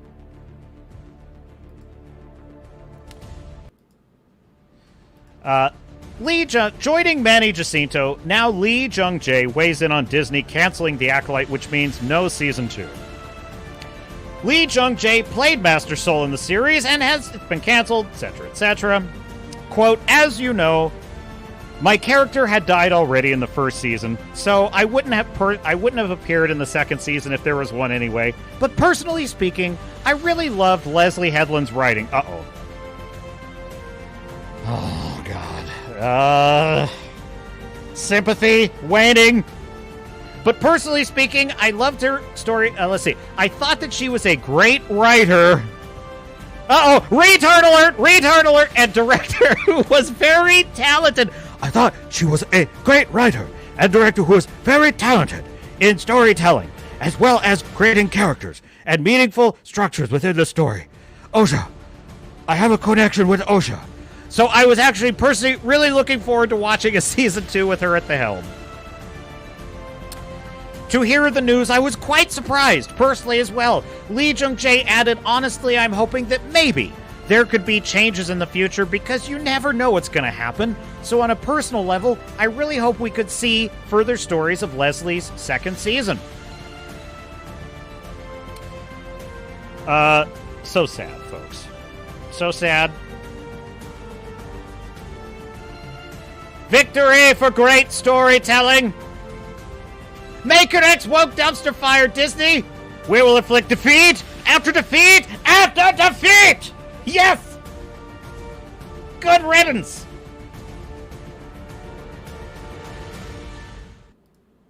To the Acolyte. Yes! It's over, folks! It's over. What's that song that's in Fallout? What's that? The Fallout has the best soundtrack. It's like a famous song. I'm trying to place the name of it. I'm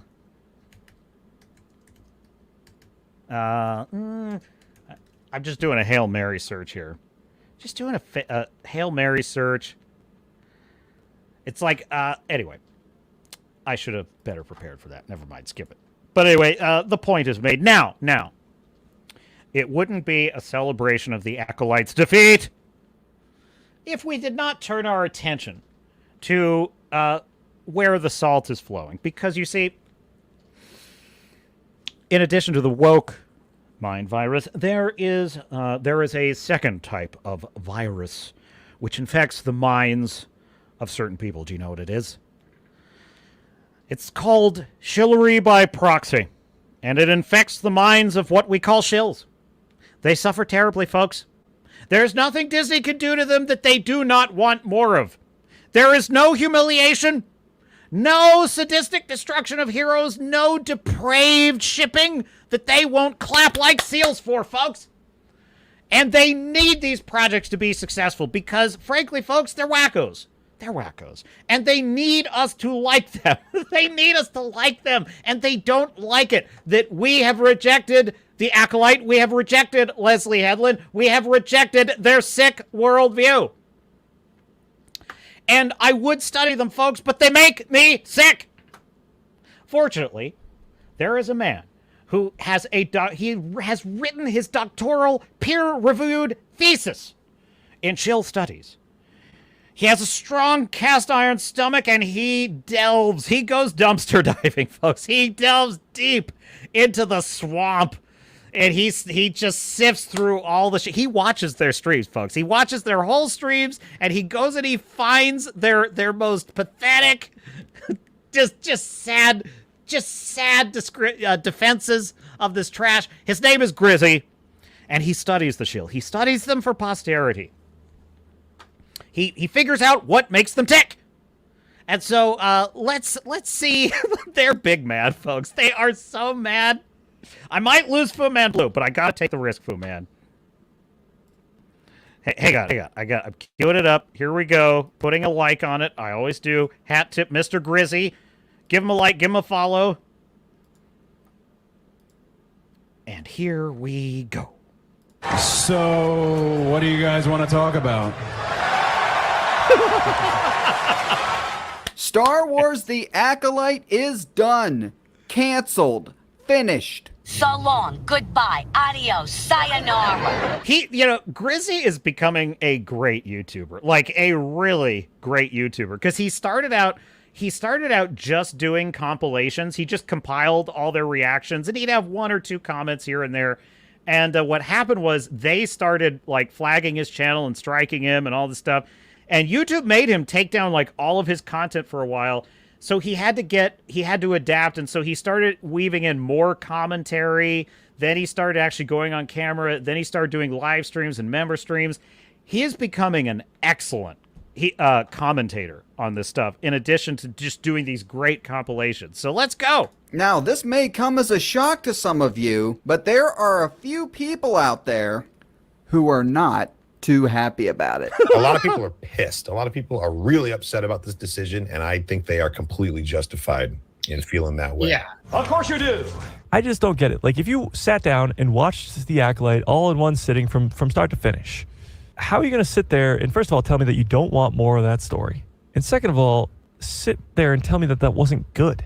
Because most people either A, have a brain that works, or B, are not paid by Disney. Who doesn't want to... If I had to sit and watch that show in one sitting, I would rather be kicked in the face with a golf shoe! Because it's trash! See more Plagueis. Who doesn't want to see more Kymir? Oh my Who God. doesn't want to see more Vanestra and see how she and Kymir had that... Vernestra! Fucking Vernestra! Oh, she literally acts like this in everything. She acts like this. Master Soul, you have to come back to Coruscant, and we have to do a meeting. And I'm like, oh my God, this is like the most cringe acting I have ever seen in my life. Why when I'm impersonating Shills and just the wackos, why do I use that voice? Because it's exactly how they talk, folks. It's exactly how they talk. Dave Filoni, yes, we just like to have empowered women. And then you get Vernestra, she talks like this. She says, no, I don't get space sick. Because it's exactly how they talk. That's exactly... I impersonate them with pinpoint, dead-on accuracy, folks. Falling out and ended with her lightsaber on his back, giving him this massive scar, turning him to the dark side. Who doesn't want to see that? Can't be serious. You can't be serious. This is a troll. Like that. GRIZZY, I trust GRIZZY. He did not take this guy this guy was not out of context saying, ironically, say, oh, who wouldn't want more of that? He's being serious? I can't believe that. Yeah, dude, what do I always say, folks? What do I always say? The worse Disney is, the more they like it. They're like, Disney steps on their face and they're like, yes, Disney, step on my face, Disney. This is exactly that. He's like, Vernestra, oh yes, she whipped him. She abused him like her sex slave. And he became a really sexy, hot Sith Lord. And who wouldn't want to see more of that?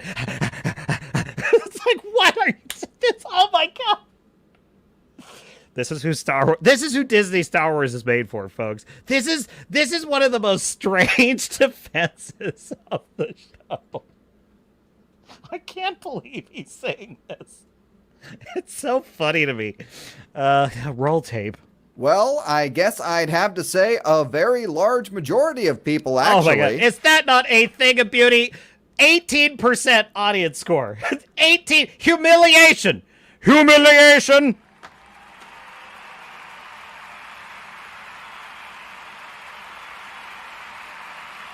It's okay, though. You don't have to get triggered. Are we stupid? Have we lost our goddamn minds? Yes!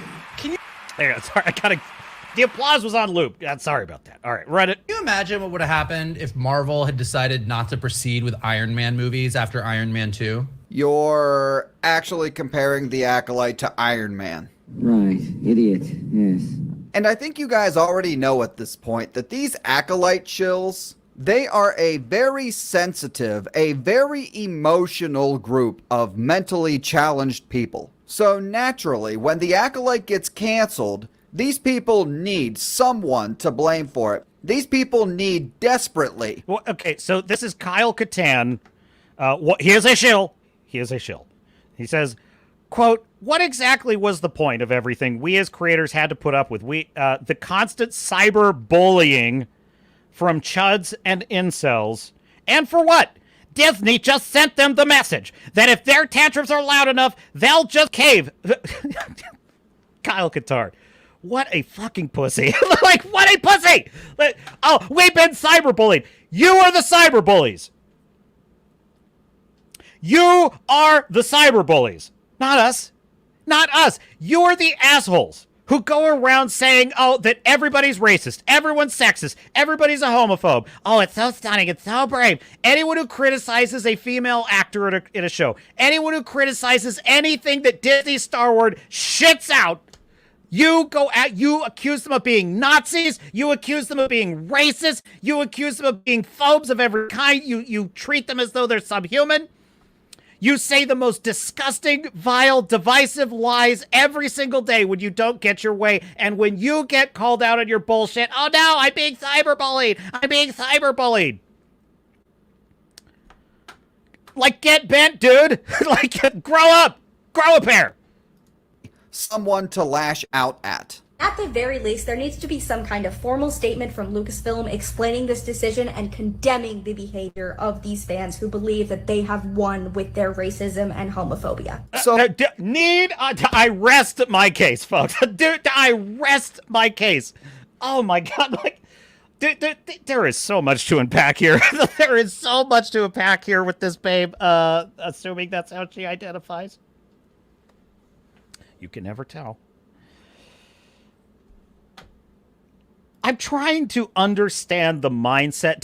When I was a kid, I hated groupthink even then. I really did. I've said this often. I hated propaganda even as a child, even when I didn't know what the word propaganda meant. And I always give this example. You remember those little posters on the wall of your classroom that would say, reading is good. And I hated those posters, even though I like reading. I hated the posters, because they were trying to brainwash me into liking reading, whether I liked it or not. And I didn't know this consciously. I just sensed it, and I hated it. I was like, don't tell me reading is good. I know reading is good. I don't need your stupid poster to tell me. Captain Young Ensign Garrett was an independent thinker even then. So I cannot identify with just the loser mentality of like, Disney needs to come out with a statement that says these fans are bad. It's like, Disney needs a you need Disney to make a statement? What? That's like saying, teacher, come over here. They're fucking hall monitors, man. This is why nobody likes you. This is why nobody likes woke people. You're annoying little hall monitors that go around wagging your finger at people and tattletelling on people and calling the teacher over to do your dirty work for you. It's pathetic, man. Have some self-respect. I don't say you're a shill because you if you genuinely like the Acolyte, Star Fury, if you tell me you like the Acolyte, I'm gonna make fun of you. I can't say it. I'll fucking make fun of you.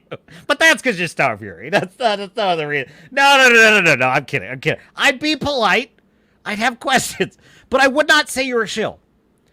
Like, Star Fury is a big fan of J-Lo's Atlas film, which is one of the... And he's not a shill. He just likes it. But if you say that I want Netflix to come out and make a statement telling all the people who are criticizing Atlas that they're bad and they shouldn't do that, then you're a fucking shill, man. You are a fucking shill, and you make me sick. Star Fury, get your flamethrower. We have shills.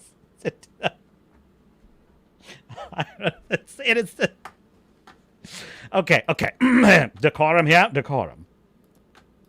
Oh, obviously, they're going to blame us. The review bombing was pretty shitty. You know, people who didn't even give the show a chance. When The Acolyte was first in Literally. I was in a Barnes & Noble yesterday. Okay, I'm browsing the book. Okay, no show deserves a chance. No book deserves or is entitled to, it's a better way of putting it. No show, book, piece of media ever is entitled to a chance. You need to be able... I was walking the shelves of Barnes & Noble, and it's been a while since I've actually been in a physical bookstore, and I love it. I love it being in a bookstore. That's one of my favorite environments on Earth. And I'm like, man, you think of the thousands and thousands and thousands of stories, and this is a small sliver. The amount of actual books being published that are in a Barnes & Noble store is like a fraction. It's like a tiny fraction of all the books being published. Thousands upon thousands upon thousands of stories. No human on Earth could ever read them all, even if they wanted to. How dare you demand that people give a crap show a chance that did not earn that chance? If anyone chose not to watch the show or to review it for any reason, that is valid. That is valid.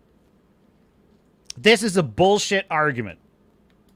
Announced as a female-run show with Leslye Headland at the helm, starring a black femme and a diverse... And we fucking rejected it! How do you feel about that, babe?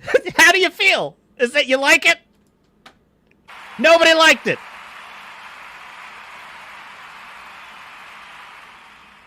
You can lecture us all day long about how diverse it is. It will not change the fact that it was a poorly written, hateful, morally depraved little piece of trash.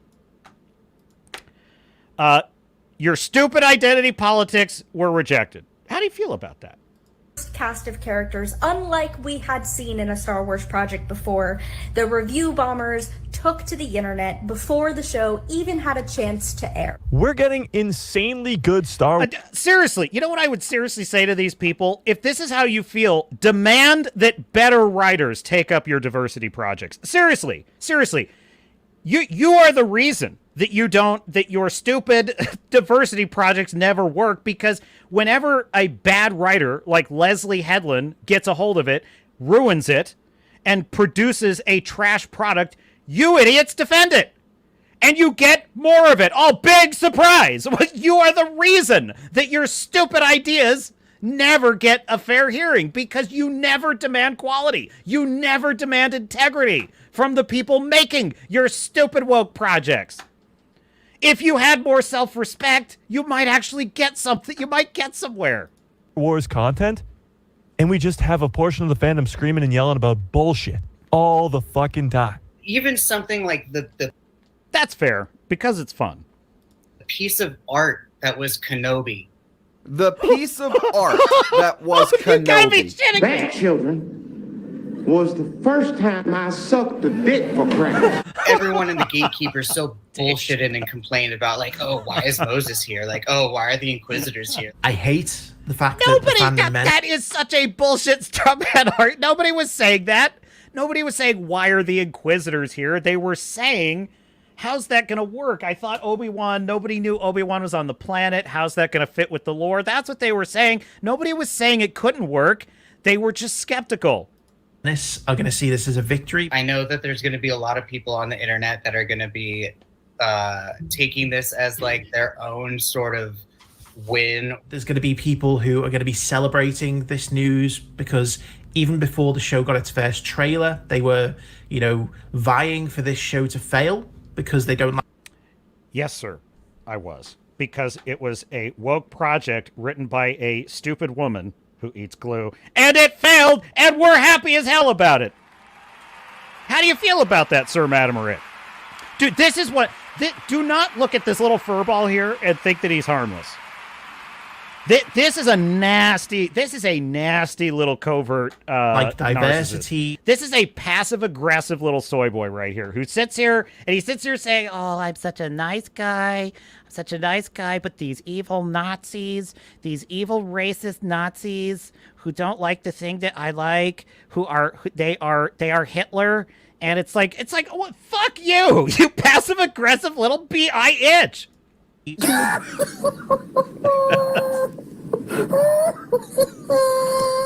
This show brought out and finally just revealed to me that part of this fandom, and not just Star Wars fandom, just fandom in general, consists of some of the whiniest people I believe I have ever encountered in my life. All right, this is kind of a long clip, so I gotta pause real quick, but smash that like button if you enjoy watching Disney shills cry. I do. But it was just genuinely surprising how whiny a large the portion beautiful tears of this audience is. Okay, so this guy is triggered because a majority of Star Wars fans don't like a TV show that he likes. They had to complain about, oh my God, Candy Bunny's birthday's wrong. Oh my God, there's a gay witch. It's just so infuriating. You are a sad, strange little man. This guy literally just admitted that he is massively triggered, and yet in his mind, we are the whiners. Okay, got it. There are a lot of people out there that are claiming this is some sort of a victory who, like you said,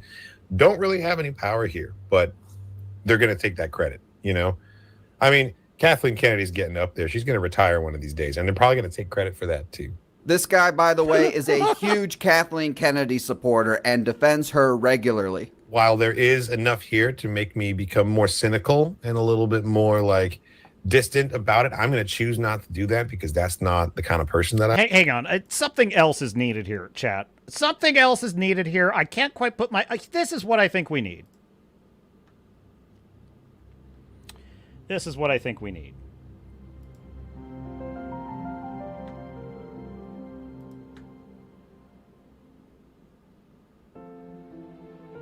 I like to be, and so... I love how fake news Kyle Katarn is trying to be calm, cool, and collected here right after he had a meltdown on Twitter, whining about being cyberbullied because people called him out for being a paid Disney shill. And who is he to call other people chuds and incels? This guy has been so desperate. Here we go. Here's a good quote. Let's be clear. The chuds and incels have no power over anything. That's why they're incels! But they will be emboldened by this decision, even if it have nothing to do with them. And who is he to call other people chuds and incels? This guy has been so desperate for a Star Wars girlfriend that he recently got catfished by a 36-year-old man. Catfish Katarn, ladies and gentlemen. You probably have never been laid. Because what Lucasfilm is doing with this decision is allowing the bigots to win, allowing the bigots to run with this and decide, even if that's not the original intention of canceling the show. The bigots have won! The bigots have won! They have won, that they are correct, that Star Wars needs to be white and male, and it can't be anything else. Oh, dude, look at those crazy eyes, folks! Oh, jeez! Folks, I am here to tell you, these shills suffer. They suffer from a terrible disease, and you could save the life of a shill. For just $1 a day, you could sponsor them and their rehabilitation to being normal, functional adults. They suffer, folks. They suffer. Please, sweetheart, show me one tweet, one video clip of someone actually saying that. Can't do it, can you? And a lot of, opinions being formed just off of, a few big YouTubers who are the typical kind of candidates for, rage bait, because that's how they make money. Rage bait for money.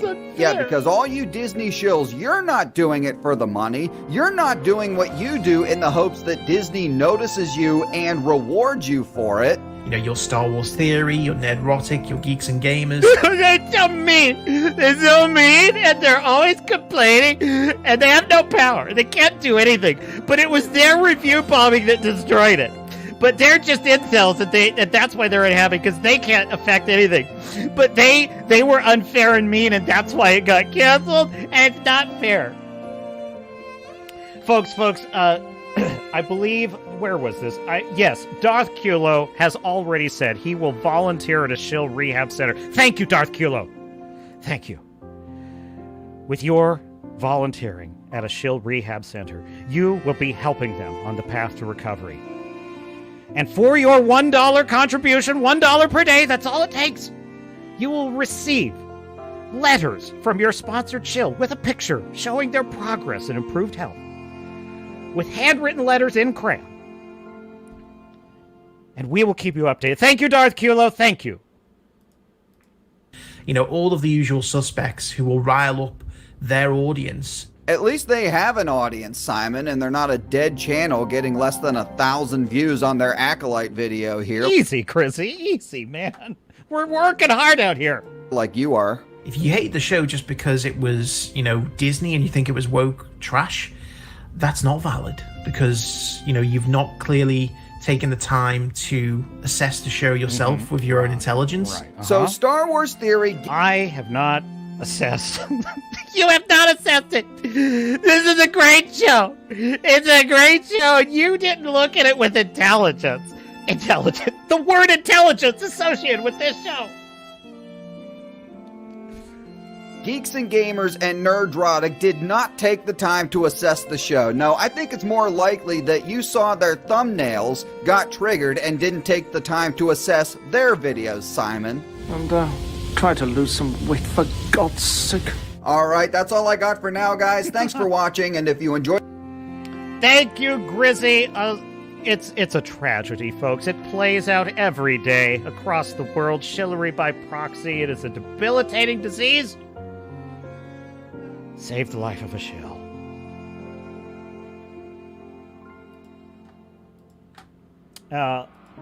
Yes.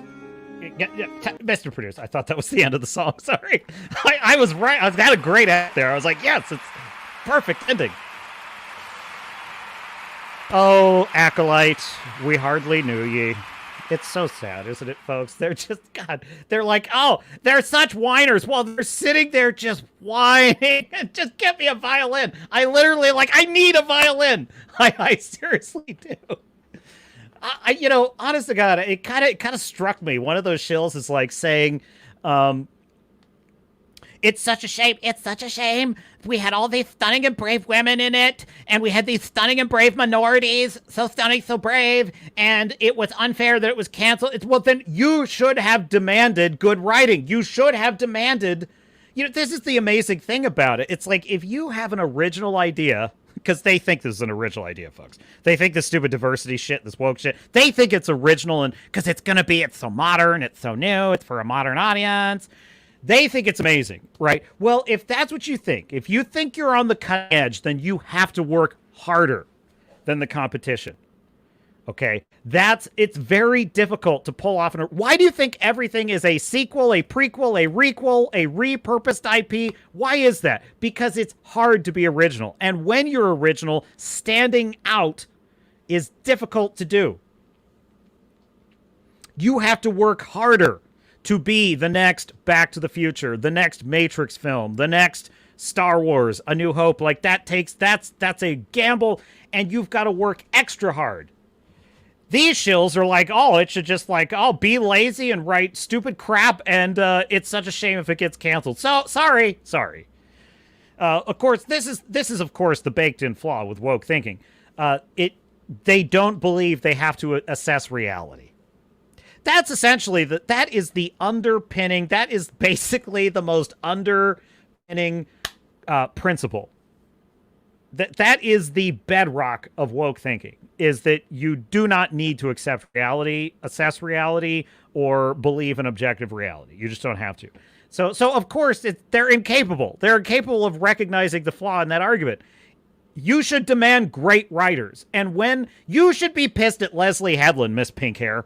You should be pissed at Leslye. She did you dirty. She wrote a sloppy, stupid plot with characters that literally, they cannot maintain a consistent motivation for 5 seconds. It's unbelievable. The guy's like, oh, you didn't use your intelligence to evaluate it.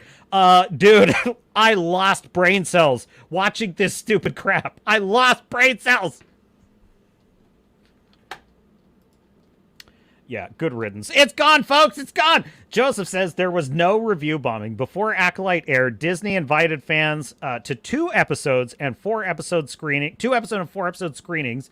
Disney then told them to go online and post their reviews. Disney to blame for the screenings. The issue of Acolyte's majority gay cast is a non-issue. Why is it a non-issue? Majority of actors and singers are gay. Do straight people care? No, we care about bad writing and all-time low ratings. Yeah, it's just honestly the fact saying lesbian space witches, it just triggers them because they want us. See, this is the little thing that this is the little trick that they're playing. See, they're acting like they don't care what we think, but look how pissed they are. Look how pissed they are. The reason they're so pissed, the reason that they are shills, is because this is not about rejecting a Star Wars show. That's not the issue. The Acolyte is too stupid to exist without the name Star Wars. If this were Rebel Moon, the Acolyte, none of those shills would give a shit. Not one of them. Not one of them.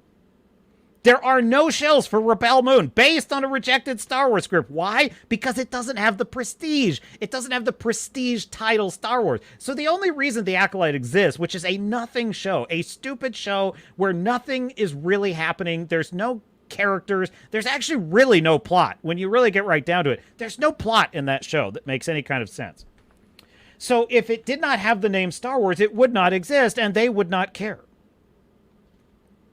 What they're angry about is that if we are rejecting this, the lesbian space witches, as it were, it means we are in their world, in their view. It means that we are rejecting their sick worldview. That's why they're pissed. Because they need us to believe the sick things that they believe. That like, oh, it's stunning and brave that a woman owned her agency. And she force choked the male who was trying to predetermine her fate. She is now a murderer, and that's stunning and brave. That is a sick way to look at the world. And we reject it. And that pisses them off. We are supposed to agree that OSHA is so stunning, so brave. We are supposed to agree that, oh my God, lesbian space witches, this is what I've always wanted in Star Wars. That's the reaction they want, folks. And they're never going to get it. And they can't accept it. They can't live with it. You know, the wife of Joseph Goebbels, the doctor of propaganda of Nazi Germany. I know, we're going hard. Get ready. The wife, Magda Goebbels, in the bunker with Hitler in the final days of the Third Reich. I probably just demonetized. I just hit every keyword. Now they're going to demonetize the stream. She's in the bunker, right? And basically, the head dude, because I don't want to add another keyword, and I probably already have. Okay, so Hitler's given it up. He's given it up. All is lost. Time to do the deed and end things. And Magda Goebbels was begging him. She's begging him, like, please don't give up. We could still win. And he'd had it. And she basically said, one of her final recorded words in the bunker was, "I cannot live in a world without National Socialism," is what Magda Goebbels said. Okay? How pathetic is that? That just shows you how deranged, how insane these people were. She poisoned her 7 children. She poisoned her own 7 children because she, quote, could not live in a world without that ideology. That's how sick this woman was. And I am saying that I'm not drawing a direct comparison here. I'm just saying that the mind virus, they cannot live in a world where we don't accept their worldview. They can't live in, they want to live in a world where everybody is woke. And they can't live in a world where not everybody is woke. And it drives them batshit crazy, folks. They're taking crazy pills. Got that one. Darth Kulo will volunteer at the rehab center. I'm so grateful for that, Darth Kulo. You have no idea. They suffer. They suffer. Star Fury says, do the shill rehab centers have those special Oh, no, see, Star Fury, no! We can't say that. You don't say that on YouTube. Put that in the Rumble chat. Jeez. This is why you get time out, Star Fury. Jeez, it's not me timing you out. It's YouTube, you know? Oh, jeez. It's a joke. It's not serious, folks. I harbor no ill will towards the shills. I hope they, do their thing and whatever. But they have shitty ass takes, and they say really nasty things. They're very nasty. They're very nasty. Nasty people. Anthony says these morons need to lay off the soy milk. Big agree. I'm still. I cannot believe that one got through. You must have. You pretty cleverly worded that one, Star Fury. So thank you. That's what. Dude, folks. Star Fury's out there, folks. He's out there. You never know where he might strike. Anthony says, got that one. Joseph says, Starfire. Okay. Yes, there we go. Fu Man Blue says, oh, Star Fury, I worry for your soulmate. Laugh my ass off. We all do. One day, Star Fury's going to arrive in the chat. And, we're going to have like a bunch of little, heart and pillow emojis, and we're going to have like signs that stay, in the background here that are going to say, we care about you, Star Fury. And Star Fury's going to be like, what's this? It's like, it's an intervention, Star Fury. This is an intervention. We're worried about you, Star Fury. Star Fury says, by the way, my lord is Shiva, the god of destruction. Redoubt Productions is in the chat. A historian who wears a tricorn hat on his streams. Check it out. That is a gentleman there. That is a gentleman. A fellow sophisticate. Redoubt Production says, you know what I've... We're all sophisticates on this channel. Especially you, Star Fury. Jeez. He got me, Redoubt. He got me. He totally snuck that one in there. All right, Redoubt says, you know what I've discovered this week? YouTube really, really, really does not like you speaking of World War II, especially if it involves Germany in any capacity. All right, you know what? Good point. I will back off of that. I just couldn't help myself, though, because that story is so illustrative of, like, just psychopathic ideologies that, like, people, they need the rest of the world to bend to that ideology, and it's pathetic. Star Fury says, wow, let us forget just so we can repeat the shit all over again. Captain, I worded that very carefully. You labored over every phrase. Just carefully. Backspace, backspace, backspace. Backspace, back. This is Star Fury at the keyboard for that comment. He's just like, thesaurus.com. That could work. Okay, that one. He just put real effort into that. I appreciate that, Star Fury. Thanks for the warning, Redoubt. We'll just have to risk it. Hey, we're on Rumble. The green channel as well. Okay, what else we got in the stack? So, Acolyte, ding dong, the Acolyte is dead. It's really sad, folks. Really, really sad. And you know what?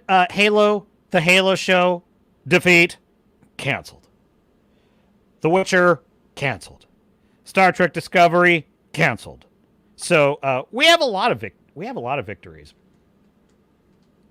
I thought we might check out Terminator 0. The first 6 minutes have arrived. I don't know how much of this I can play, but I'm kind of curious about this.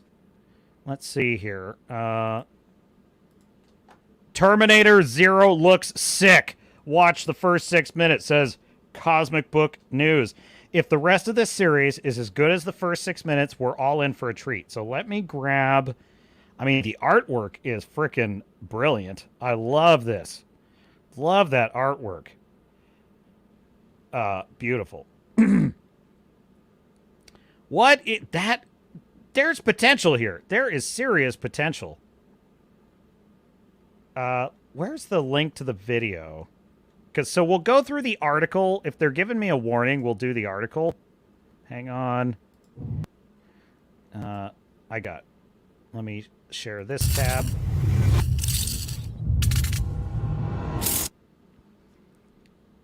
Okay, so I will react to as much of this as I can, but this is the first 6 minutes of the anime on Netflix, Terminator 0. Make sure that you're also subscribed to the Swords and Starships channel on YouTube and X. On X, we are at SNS channel. That is at the SNS channel. That's S, N as in November, S channel. Because I may have to clip this segment of the show, which if you are watching the YouTube and it's been clipped, you won't know that, which I should have said before All right, I've got an issue here. I've got an issue here. Maybe I'm wrong about something here. This looks like is this supposed to be in the future or is this the past? Because if this is the future, she should have a gun that's capable of damaging a Terminator. If she doesn't, what the hell is she doing? Bullets don't work on them. Like, you would know this. So I'm a little confused. See, this is what bugged me about Terminator Salvation, is like they've already established that in the future they had like plasma rifles. They had laser guns, man. Why is John Connor not using laser guns in Terminator Salvation? So I don't know if this is supposed to be in the future, though. If it is, this is bugging me. If it's not, we'll see. Why is the Terminator not running? I guess Arnold Schwarzenegger's, the T-800 did he ever run in the first film? I don't think he did. The T-1000 runs, and maybe that was deliberate by James Cameron, because I think the idea is that the T-1000, being a more advanced model, can run as fast as a car, which was terrifying in Terminator 2. That was terrifying. But I think that they imply the T-800 can't run. I don't think they're built that way, so the captain will allow it. The captain will allow it. I cannot believe I'm not getting a warning. I really can't. Netflix is being super chill, if so. Very cool visual. See, okay, this has got to be in the future, because she's in an underground silo. It looks like they know what these things are. Why, then, does she not have weapons that can hurt them? That's my biggest problem so far. Problem I have, this is the first 6 minutes, right? Fun action scene, why should I care? Why should I care? Why should I care about this character right off the bat? I feel like this is a mistake a lot of modern shows and movies make now. They start in the middle of an action scene, but we don't yet know why we're supposed to care. Frustrating. Picture this. The first let's say 5 minutes of the show, it's her. She's arriving back to base. They're celebrating a recent victory. It's a day in the life. Nothing to see here. She's talking with a good friend of hers. We get a sense of who she is. We have a save the cat moment. Maybe she's kind of starving. She's getting her rations, but she hands her rations to a kid who looks like he's starving. One of the other soldiers says, "Oh, what are you doing? That food is for soldiers. We have to maintain our strength to save humans." And she's like, "I'll be fine." And she hands it to the kid, right? And they're like, "Don't waste it on one of them. They're just sewer rats or whatever," right? In other words, some kind of little scene that lets us into like who she is as a person. We have maybe even a theme stated. Not necessarily, could be. And then a Terminator breaks in and something like that. Now we're on her side and we're invested in her. We don't want her to die. And this becomes... And we watch the guy she was just talking to, and even maybe the little orphan. She runs by the little orphan she gave the food to, gunned down. And that would make this more interesting, I would say. It's an interesting twist. So she's trying to reprogram it. So that's making me think the objective of this whole thing was to lure a Terminator in. I still think that my criticism stands. I still think we should have had an introductory scene. We have the implication that she has a mission she's dreading. We don't know what it is. And then this moment reveals the nature of that mission. It was a gambit. They sacrificed a bunch of soldiers to reprogram a T-800. First 6 minutes of the show is my understanding. The very first 6 minutes. We still don't know who this character is, where we are in time and space. Why is this happening? Why should we care about this character? All we're getting is a cool running action scene. This is kind of my complaint about almost all modern shows and movies. It's like all they do is give us, replays of action scenes we've seen without giving us a reason to care. The opening scene in Godzilla -1 is beautiful. It's beautiful because the opening image is perfect. We open on the water. We are flying towards the Shikishima's plane is coasting in for a landing on this island base in the closing days of World War II. The very first scene we get is Shikishima has faked engine trouble in his plane. Tachibana has figured it out and is putting him on notice. He's like, couldn't find anything wrong with your plane, Mr. Kamikaze. Kind of suspicious. And Shishkima's like, what do you want me to say? There's problems with my plane. So we already know he's a kamikaze that chickened out in a society where chickening out is not accepted, not tolerated. However, the war is pretty much lost. It's pretty much over anyway. Everybody wants to go home, and Tachibana kind of lets it slide. And he's like, yeah, I don't blame you.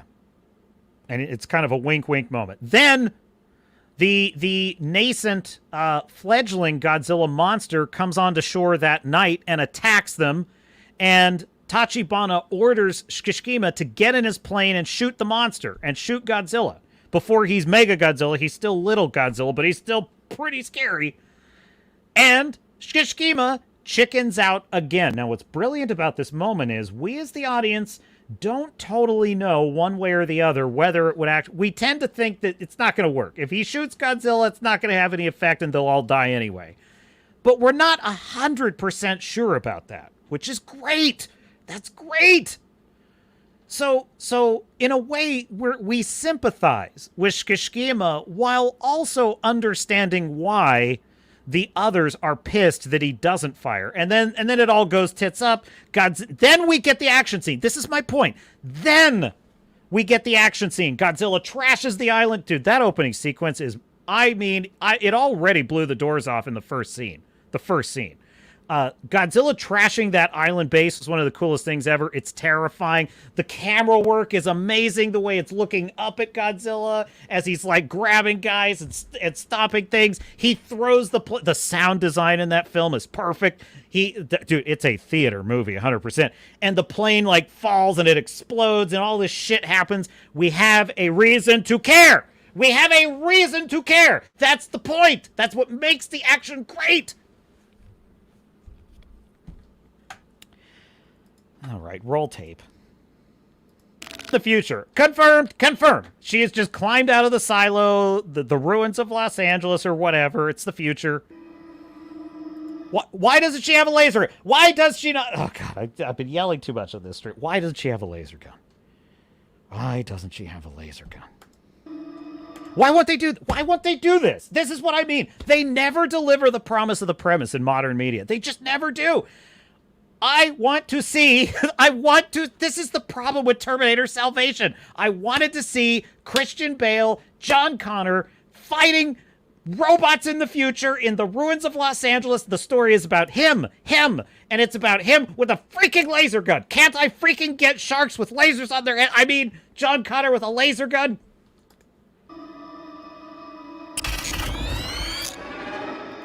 Oh, it's still, oh no, okay, okay.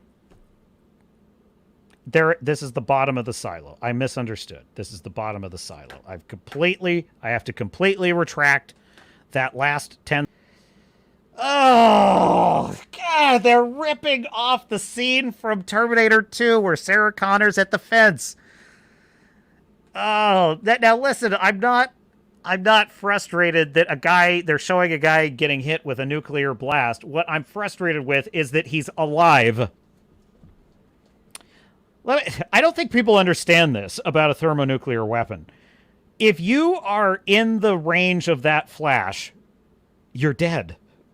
You're like dead. Like you will be crispy. You will be the flash. Do you realize the flash of the nuclear bomb is like hotter than the sun?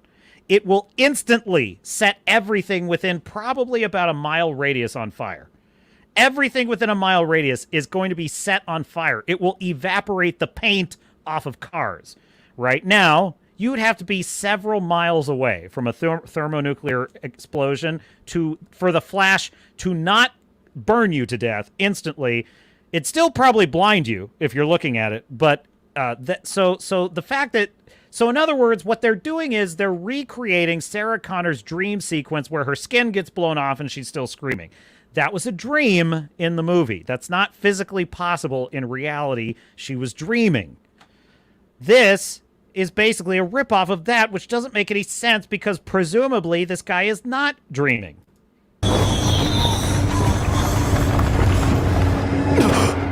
He was dreaming. Jeez.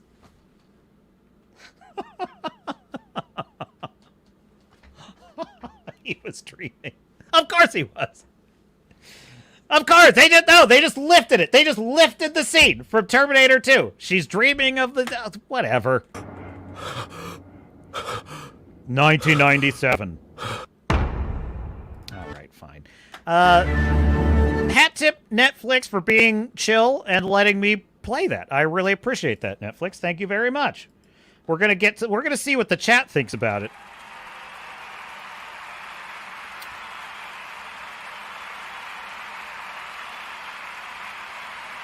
That applause is for you, Netflix, for being super chill. I appreciate that. Now, highs and lows. There's highs and lows with that. I really enjoyed the action. I really enjoyed the animation. I think the animation was great. I don't mind that it's we're opening on a girl trying to escape the Terminator and all that stuff. It depends. It depends on the character. It depends on the character. If she's done well, I'm fine with it. My problem is I don't know who she is. I don't have a reason to care. It is a very long action sequence where I don't know her name. I don't know why she's there. I don't know what time and place we're in. So right off the bat, it's a cool looking sequence that has no emotional impact or meaning for me. And that's a problem right off the bat. And I bring up Godzilla -1 because that is an example of how it can be well done. If Godzilla -1 had immediately opened with a guy on an island opens his eyes and Godzilla's attacking, and it's Kishkima, but we don't know his name. We don't know why he's there. We don't know what island we're even on or what time and place it is. We just see Kishkima wake up and Godzilla's attacking the island. It would have been meaningless. It would have been meaningless. But it's the couple minutes before that established Kishkima is a kamikaze who's chickened out. He's been caught, but they're letting him slide. That is a mountain of important character work that's being done there so that when Godzilla attacks now, it's an edge of your seat nail bite, and it is nail biter of a sequence because you're like, oh God, is Kishkima going to chicken out here? Should he chicken out? Because I mean, what good is that gun going to do? Like, that's creating the tension and the suspense in the scene. And it's all the more gut-wrenching after that attack because after that attack, now Tachibana, dude, this is one of my favorite moments, is when Tachibana on the ship back home, they're the war is lost and they're headed home in total defeat. All these tired, worn-out soldiers, airmen, sailors, they're just all huddled on this ship. And Tachibana walks up to Kishkima, who's just huddled under his blanket, and he thrusts the blood-soaked pictures of all the families of the men Godzilla just killed because, from his perspective, Kishkima chickened out, and he thrusts it into his hands. It says, you take these pictures. He doesn't say that, and he shouldn't have, because it was brilliant how it was done in the film. He just quietly pushes them into Kishkima's hand, and like an albatross that he's hanging around his neck, and he's making him look at the pictures of the family members of the people he got killed by not shooting the monster. And it just tears your heart out. It's just so great. It's so great. It's the foundational work for that character and everything we're about to experience in the film going forward.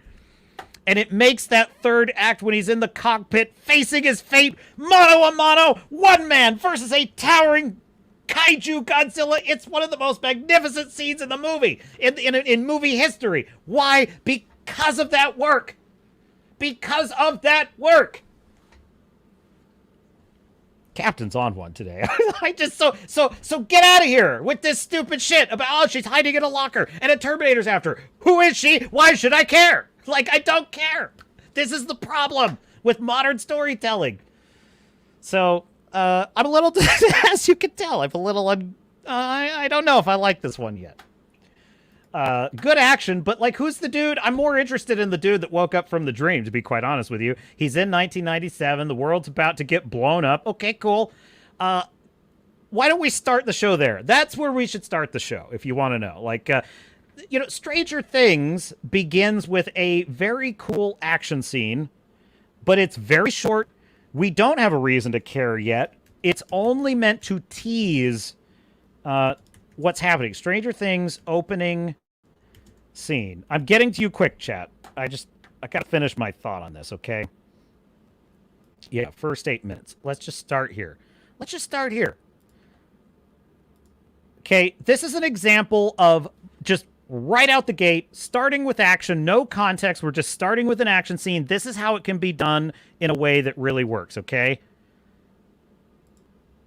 Look, notice how we get an epigraph that tells us the time and place. November 6, 1983, Hawkins, Indiana. Opening image is the stars at night, the sound of crickets. I love that. That's brilliant. Great opening image. We pan down to Hawkins' lab. Weird sounds coming from the lab. Hawkins National Laboratory, U.S. Department of Energy on screen. Immediately, time and place. Thank you. Time and place immediately. Where are we? When are we? Great opening shot. Now we're in an underground hallway. We've got, cold, sterile, flickering lights. Great. Something is immediately wrong. Foreboding atmosphere. We're looking at a steel sealed door. Let me check my copyright here. We zoom in on the door. Door flies open. Okay. Alarm klaxon sounding. Scientist running for his life. What's he running from? Who is he? Who cares? What's going on? He's running for his life. He is terrified. He is absolutely terrified. Something very bad is after him, and we're curious. We don't have a reason to care about this character, by the way. We do not have a reason. However, this is very primal. We do care that, he's afraid. What's he running from? Now, that's not investment yet. That's not investment. That's curiosity, which is good. We should be curious, but, that's not full-blown, I care yet. Gets to the elevator. Great blocking in the scene, by the way. This is classic slasher movie trope here that works well here. Trying to get the lights start clicking off. Something's after him, but we can't see it. What is it? Dude, by the way, that's brilliant right there. I didn't even think about that. The hallway is empty, right?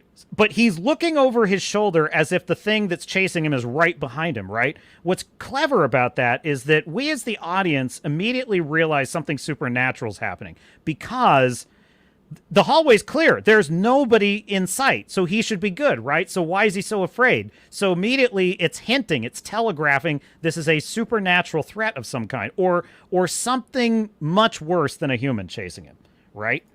No copyright warning. I can't believe it, frankly. This is 1 minute, 21 seconds into the show. Okay. Lights start flickering. He's waiting for the elevator doors to close. They're not closing fast enough. What's he going to do?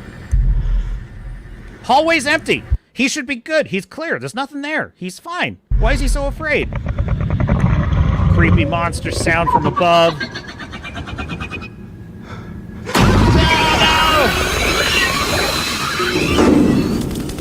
Stop. Now, that's 1 minute, 46 seconds. 1 minute, 46 seconds. What is the very next scene? Oh, look. It's a sprinkler.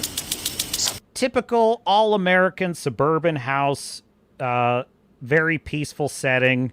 Something is coming. Something hungry for blood. And we get the Dungeons & Dragons scene with the boys. We get introduced to Mike Wheeler and his buddies. Now begins the part where we're character building, we're getting investment. So that is how it's done, folks. That is an excellent way of opening with action without context. Then we're getting right into the story. Now, why does it work there but not in Terminator 0? Well, I think it works there because in Stranger Things because it's, first of all, it's short. It's only 1 minute, 21 seconds. And all it's doing is letting us know that something very bad is happening in this quiet little town. That's it. It's the only purpose of the action sequence, just to let us know.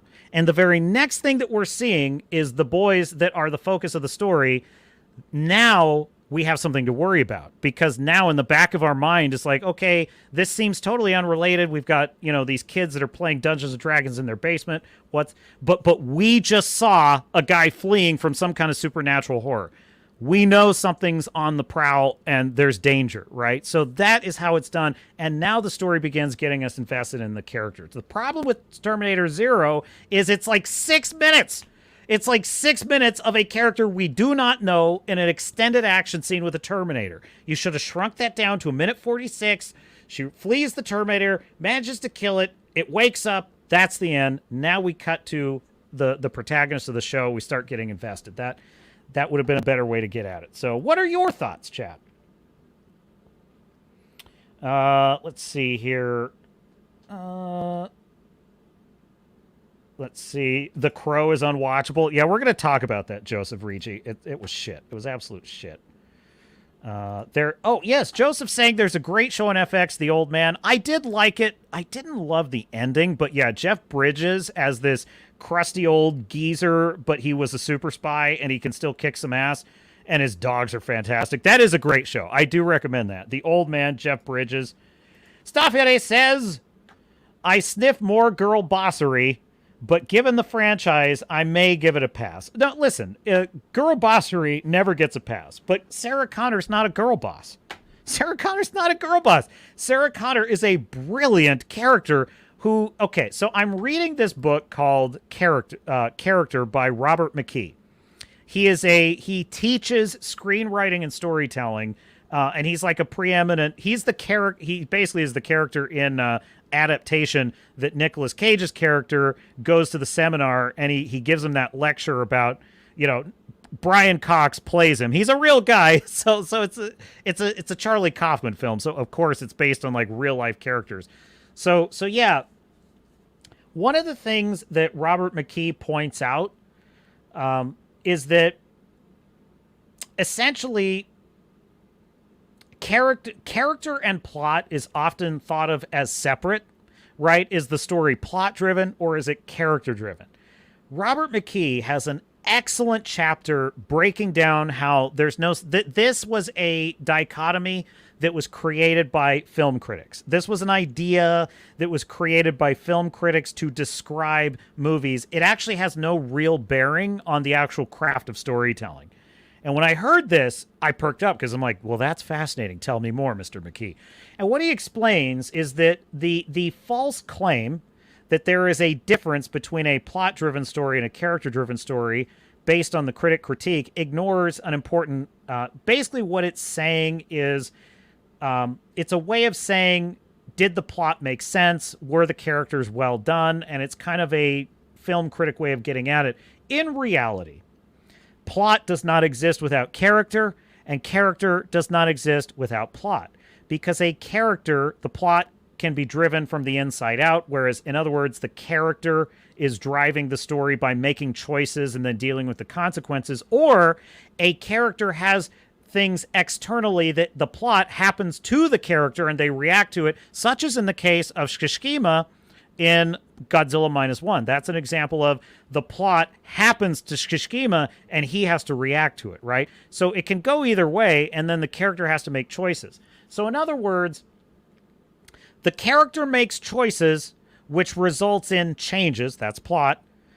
Then those changes happen in the world and the character has to react to those changes. So things happen to the character and they react, the character makes decisions, and it causes changes.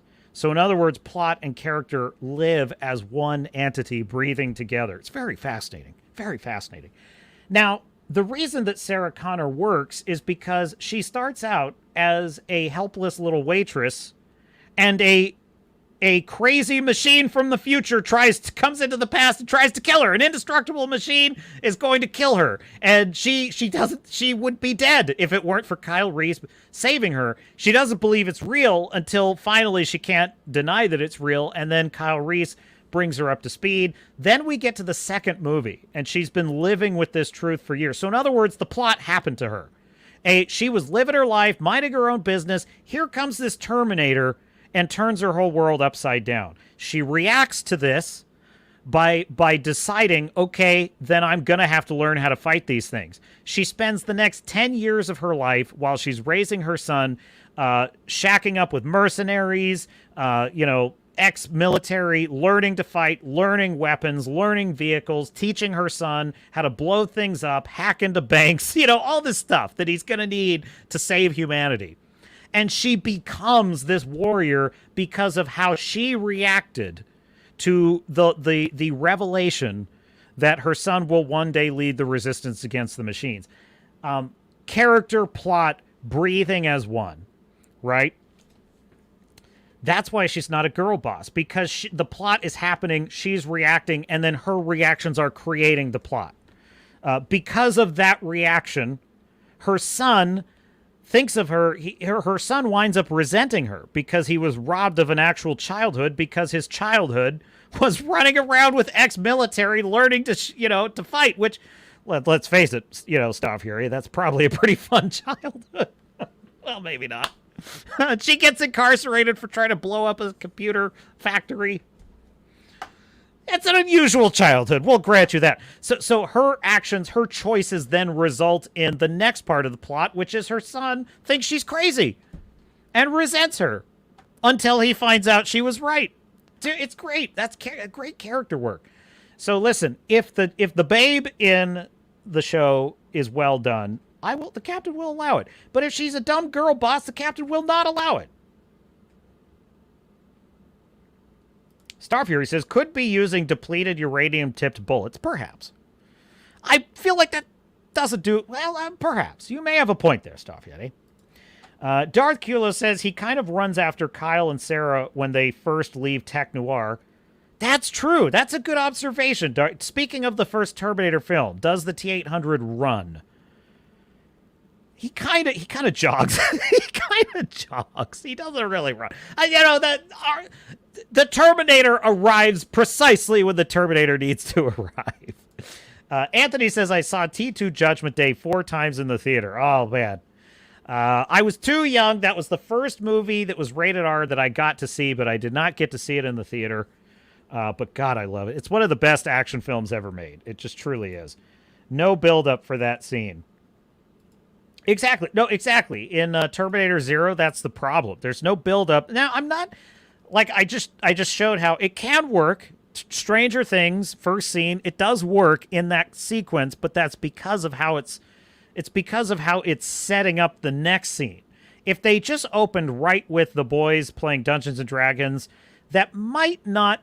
It still might have worked, because the next thing that happens is the disappearance of Will Byers, which is pretty good. But I think it's better that we have just a hint that something bad is going bump in the night. That's important. Then we get the character. So it can work, but it just doesn't in that Terminator Zero. And T2 is absolutely worth rewatching more than once. Joseph totally agrees. Star Fury says, she jumped off a walkway using a tied rope. It would have wrecked her. Agreed. I hate that trope. I hate that trope in action scenes.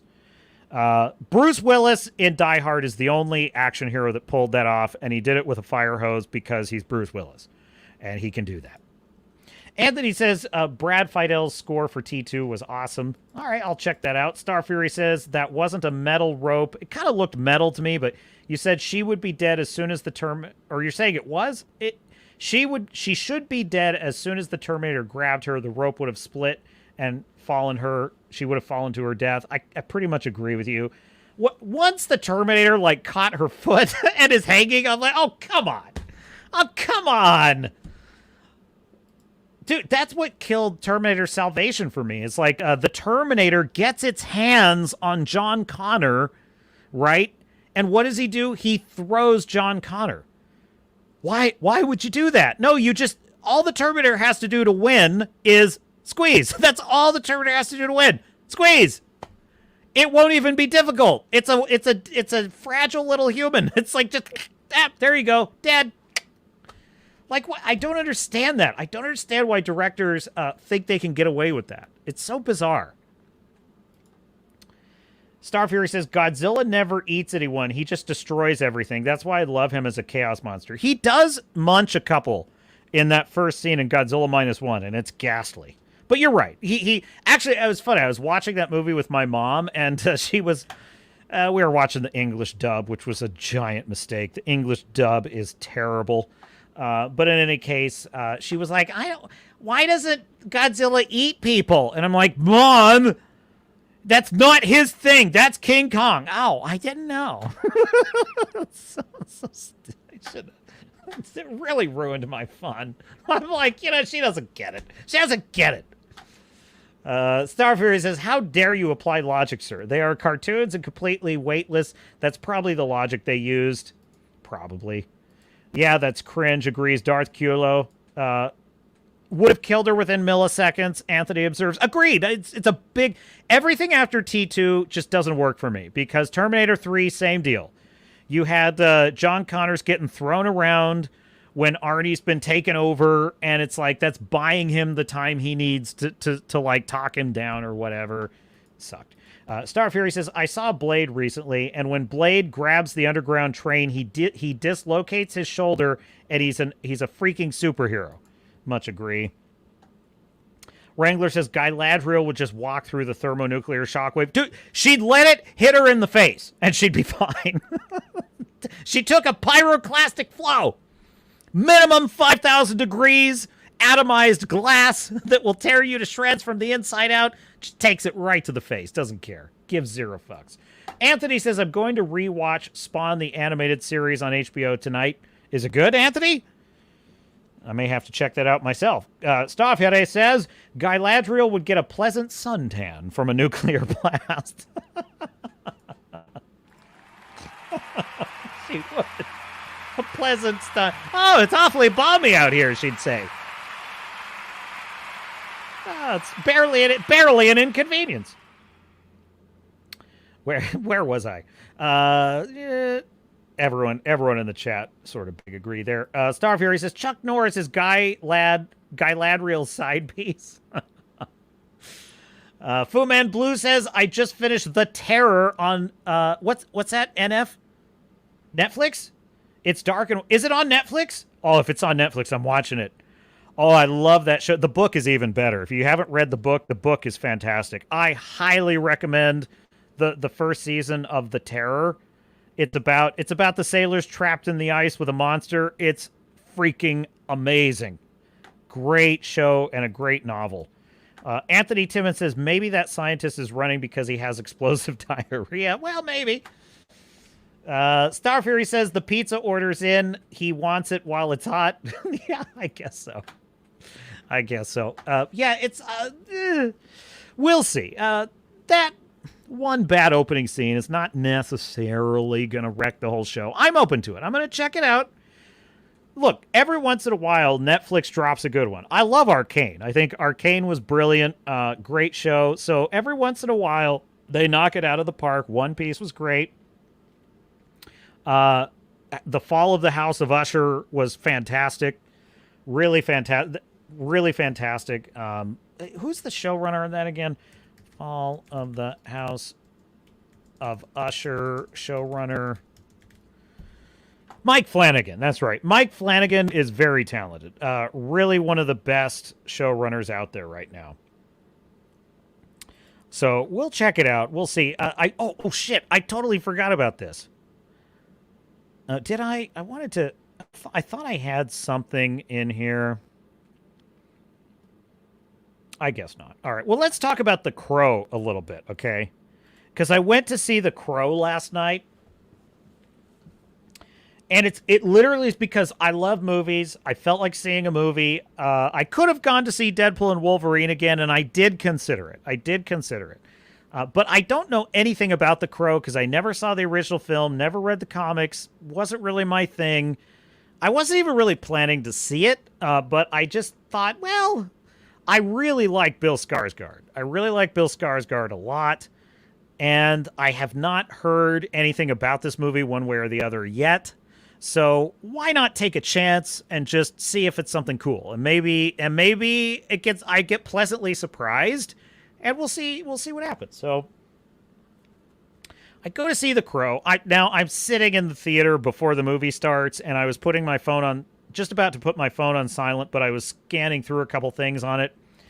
I see Chris Gore's thumbnail for his review of the movie, and it says total bird shit. And I'm like, damn it. Oh no, I've already bought the ticket. It's going to be crap. And now I'm stuck here. And so whatever. And I thought, well, maybe he's wrong. I don't always agree with Chris, so we'll just see. Movie opens up, and the basic premise of The Crow is a man and the love of his life is brutally murdered in front of him. He is murdered as well. He goes to the afterlife, but the story goes that it is said that when someone dies, a crow takes their soul to the underworld. However, sometimes there is a soul that is so disturbed and so troubled by what has happened to them that they bounce back. They can't go over, they can't cross over, and the crow takes them back into our world, right? So the basic premise is the character of Eric, played by Bill Skarsgård in this film, he watches the love of his life get murdered, and he is brought back by a crow from the underworld. He is now invulnerable. He basically has the Wolverine healing ability, and he wants revenge. Now, I had not seen the original film, so I had no frame of reference for whether this is better, worse, faithful, or not faithful, so I was kind of just, like, flying blind here. And as I'm watching the film, it starts out with the female, Shelley, who is the woman he falls in love with. Starts out with her and a friend of hers, and there's some kind of video of something terrible happening that was recorded. And they don't show you what the video is, but there's bad guys that are trying to kill them to conceal the secret of this video. It's clearly evidence of some crime. Nobody wants it found. Okay, fine. So she's on the run for her life. Meanwhile, there is this rehab. It looks like a prison, but it's like a rehab kind of thing. And Bill Skarsgård is there. He's in rehab for drugs, and he's kind of being bullied by a bunch of other druggies in the yard. And I just went to IMDb, and I just saw a splash page for, I think, Rachel Zegler in a movie called Y2K. And I'm like, what? What? That totally threw me off. I'm pulling up the IMDb on The Crow here. What the hell is this? I gotta check this out. Don't let me forget, chat. The Y2K with Rachel Zegler. I think that's what I'm seeing. Y2K trailer, because we're gonna take a. All right, well, we'll see what's up with that. All right, but getting back to the topic at hand, because there's an actor I want to highlight here, because of course Bill Skarsgård is great. Danny Huston, that's who I'm thinking of. Okay, so there's a bad guy in the film who is clearly after this babe, Shelley, and he's played by an actor I am a huge fan of, Danny Huston. I'm going to put him up on the screen here. He's just fantastic in everything he's in. He's been in American Horror Story. This would be him. That's a bit too much of a close-up, but let me grab, just so you can get a picture. He's in a lot of movies that aren't good, but he's good in them, if that makes any sense. Let's see, what else is he in? He's going to play Hitchcock? But no, that's an old movie. Never mind. Magic City, he was in that. I'm trying to think of like some other... What movie was this? Marie Antoinette? Haven't seen that one. Anyway, he's just a really good character actor. So he plays the villain in this, okay? Immediately they establish he is a supernatural villain who is immortal, and he has this power to send souls, innocent souls, to hell in order to keep living. And I'm thinking, immediately I find this boring. Immediately I like him as an actor. I find this premise boring as hell. So he is this maniac who is an immortal, kind of Highlander style, but the price of his immortality is he's got to send innocent souls to hell, and he sends Shelley's friend. He kills her by whispering in her ear, and she stabs herself to death. And I'm like, well, okay, fine. He's got a supernatural power. So this is our first element of kind of mumbo-jumbo in the movie, and it's kind of boring to me, because I kind of was thinking, I kind of thought we were going to get sort of a vigilante story about a guy who kills kind of like street criminal bad guys. That's what I'm kind of expecting, right? I'd like, was this what the original film was? If so, I don't much like this concept. It takes about 40 minutes, folks. It's like 40 minutes of this film is Eric and Shelley, who's now on the run from Danny Huston's character, which is what's the name of this guy in the movie? Hang on. Got to get back to it. Where was it? He plays Vincent Rogue. Okay, great. He plays a guy named Rogue. Got it. All right, so she's on the run. She winds up in this same rehab. They're both drug addicts. There is an early scene in the film that is like the only backstory we get for Eric's character, the main character, the titular crow, as it were. The only scene we get hinting at his backstory is as a child on a farm, living in a trailer, he came across a horse that had run through a barbed wire fence and was torn to shreds, which, by the way, if you have horses, do not freaking use barbed wire. That's the worst thing. Like, that's really bad. All horse, at least responsible horse owners know that you do not use barbed wire to contain horses because they are liable to run through it and get killed. So he comes across a horse that is torn to shreds by running through a barbed wire fence, and it's suffering. And there's the implication he tries to save its life, but he fails. And we get the implication the horse dies. And it really just tore his heart out. And I'm like, that's depressing. Right off the bat, I'm like, fuck, that's depressing, man.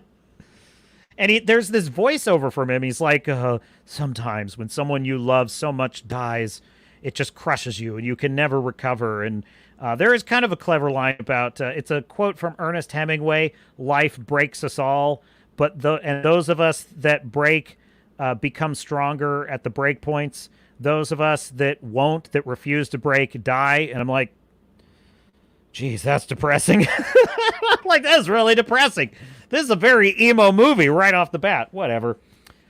So then him and her, they are in this recovery center and they fall in love, right? Now, if it sounds like this is a very long setup for the movie, it's because this is a very freaking long setup for this movie. We basically get 40 minutes of this love story between him and her. And I'm not against look, I love Titanic.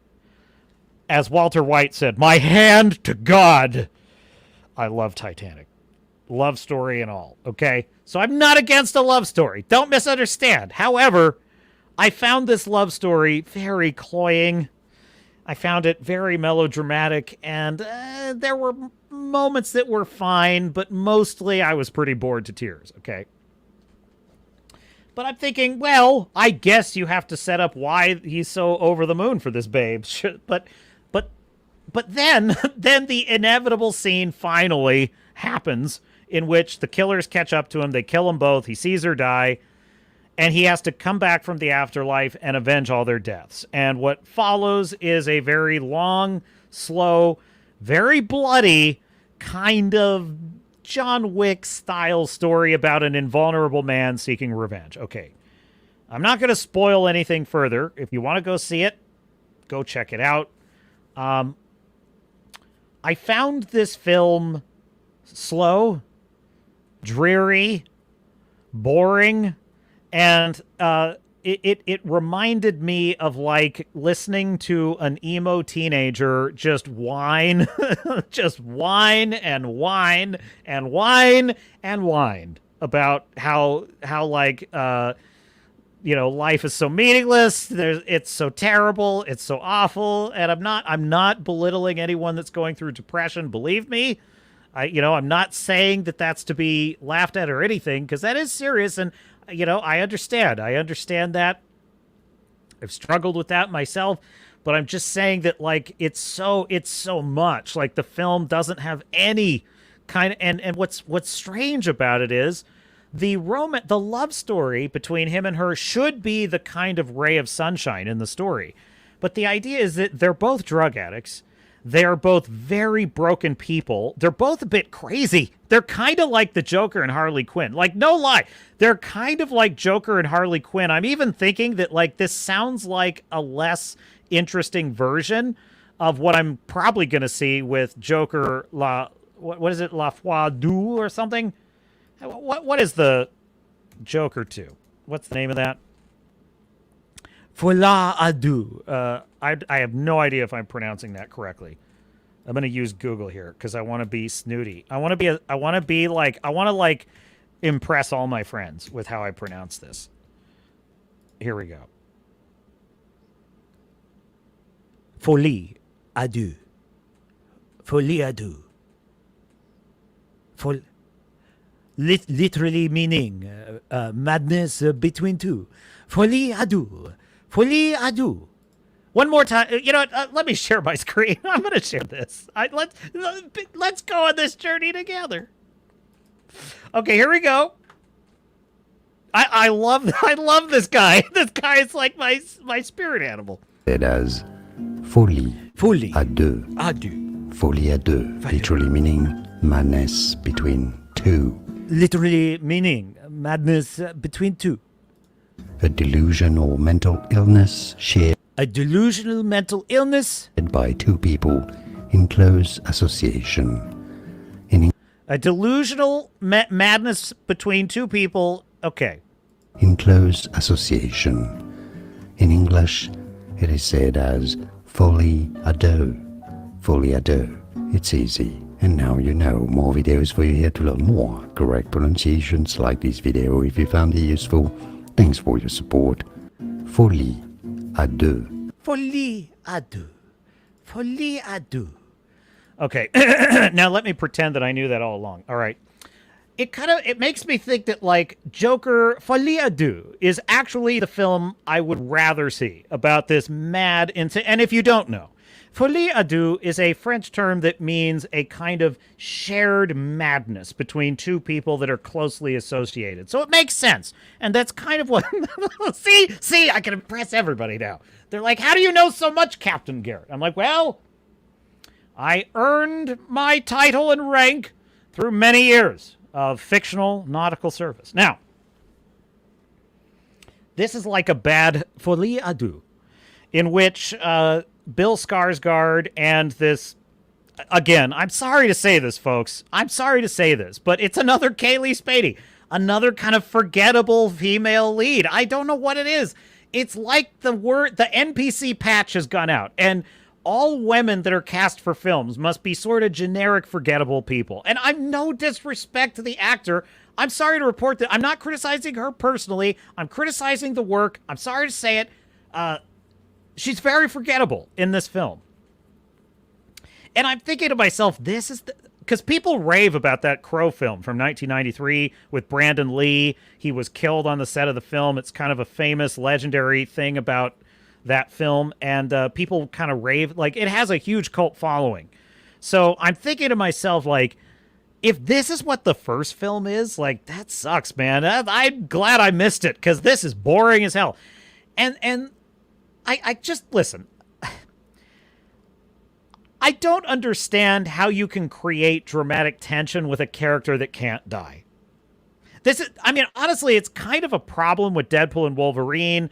It's kind of a problem with Superman. It's like, how are you supposed to have dramatic stories with characters that are invincible? They kind of are just tanks that nobody can kill, and they mow down all the bad guys. Well, so what? Like, at least the thing I love about John Wick is that John Wick is not invincible.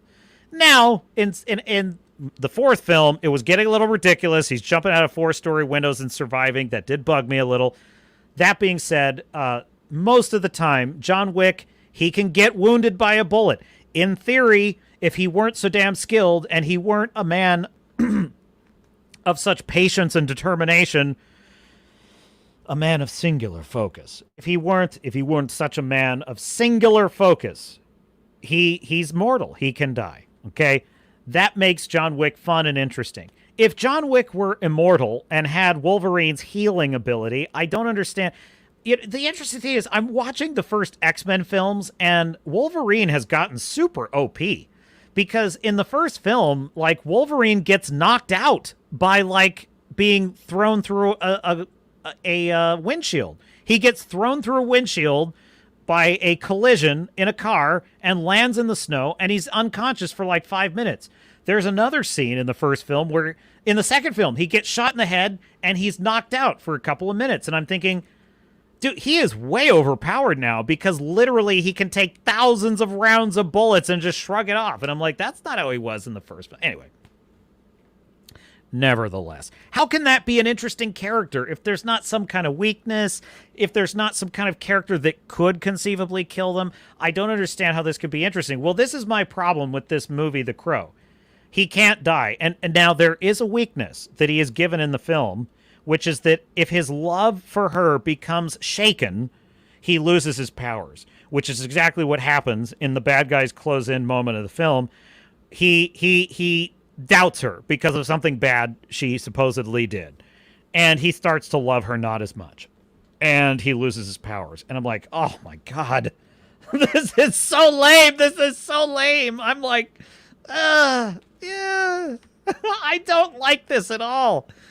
Now, I'm sitting here in the film, and again, this is about the point where I had that thought. Do I just have anhedonia? Do I just not, no movie can make me feel anything anymore? I'm like Star Fury. I have a cold, dead heart, and I can't experience love in a film theater anymore. It's just gone. The fire has gone out. And then I remembered, no, if Godzilla -1 were playing in this theater, I would go see it tomorrow. I would go see it. I might walk out of this movie and just go see it again.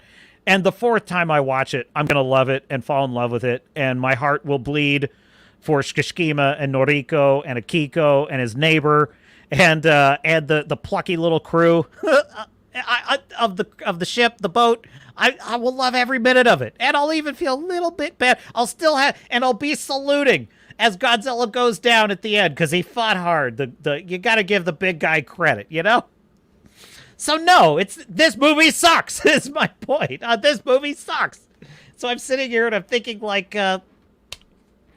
why doesn't this work? Because this is how my mind works, folks. Since I was a kid, every movie, book, anything that I experience, any video game, if I'm thinking I love this or I hate this, or I think it's funny and hilarious or extremely moving and powerful or terrifying, whatever it is I'm experiencing, my question is always why? Why? Why do I love this? Why do I hate this? Why is this the best action scene I've ever seen? Like, ever since I was a kid, this is always how I would think. I start to, like, in my mind, just explode the story and start deconstructing all the little things. And I memorize every little detail because and that's what led me to want to write. Because I'm like, I want to do this. I want to build these things. How do I build them? And so I'm watching this film and I'm thinking, now on paper, two broken people meeting in a time of crisis and falling in love and having one sliver of hope and warmth in their life should be kind of charming, should be kind of heartwarming, should get me invested. So why isn't it working? And it was bugging the shit out of me, folks. I'm like, why am I not invested in Bill Skarsgård's character? And I'm sitting there in the movie trying to work it out. I'm like, I don't care. I don't care if he succeeds. I don't care if he avenges her death. I don't care if he beats the bad guy.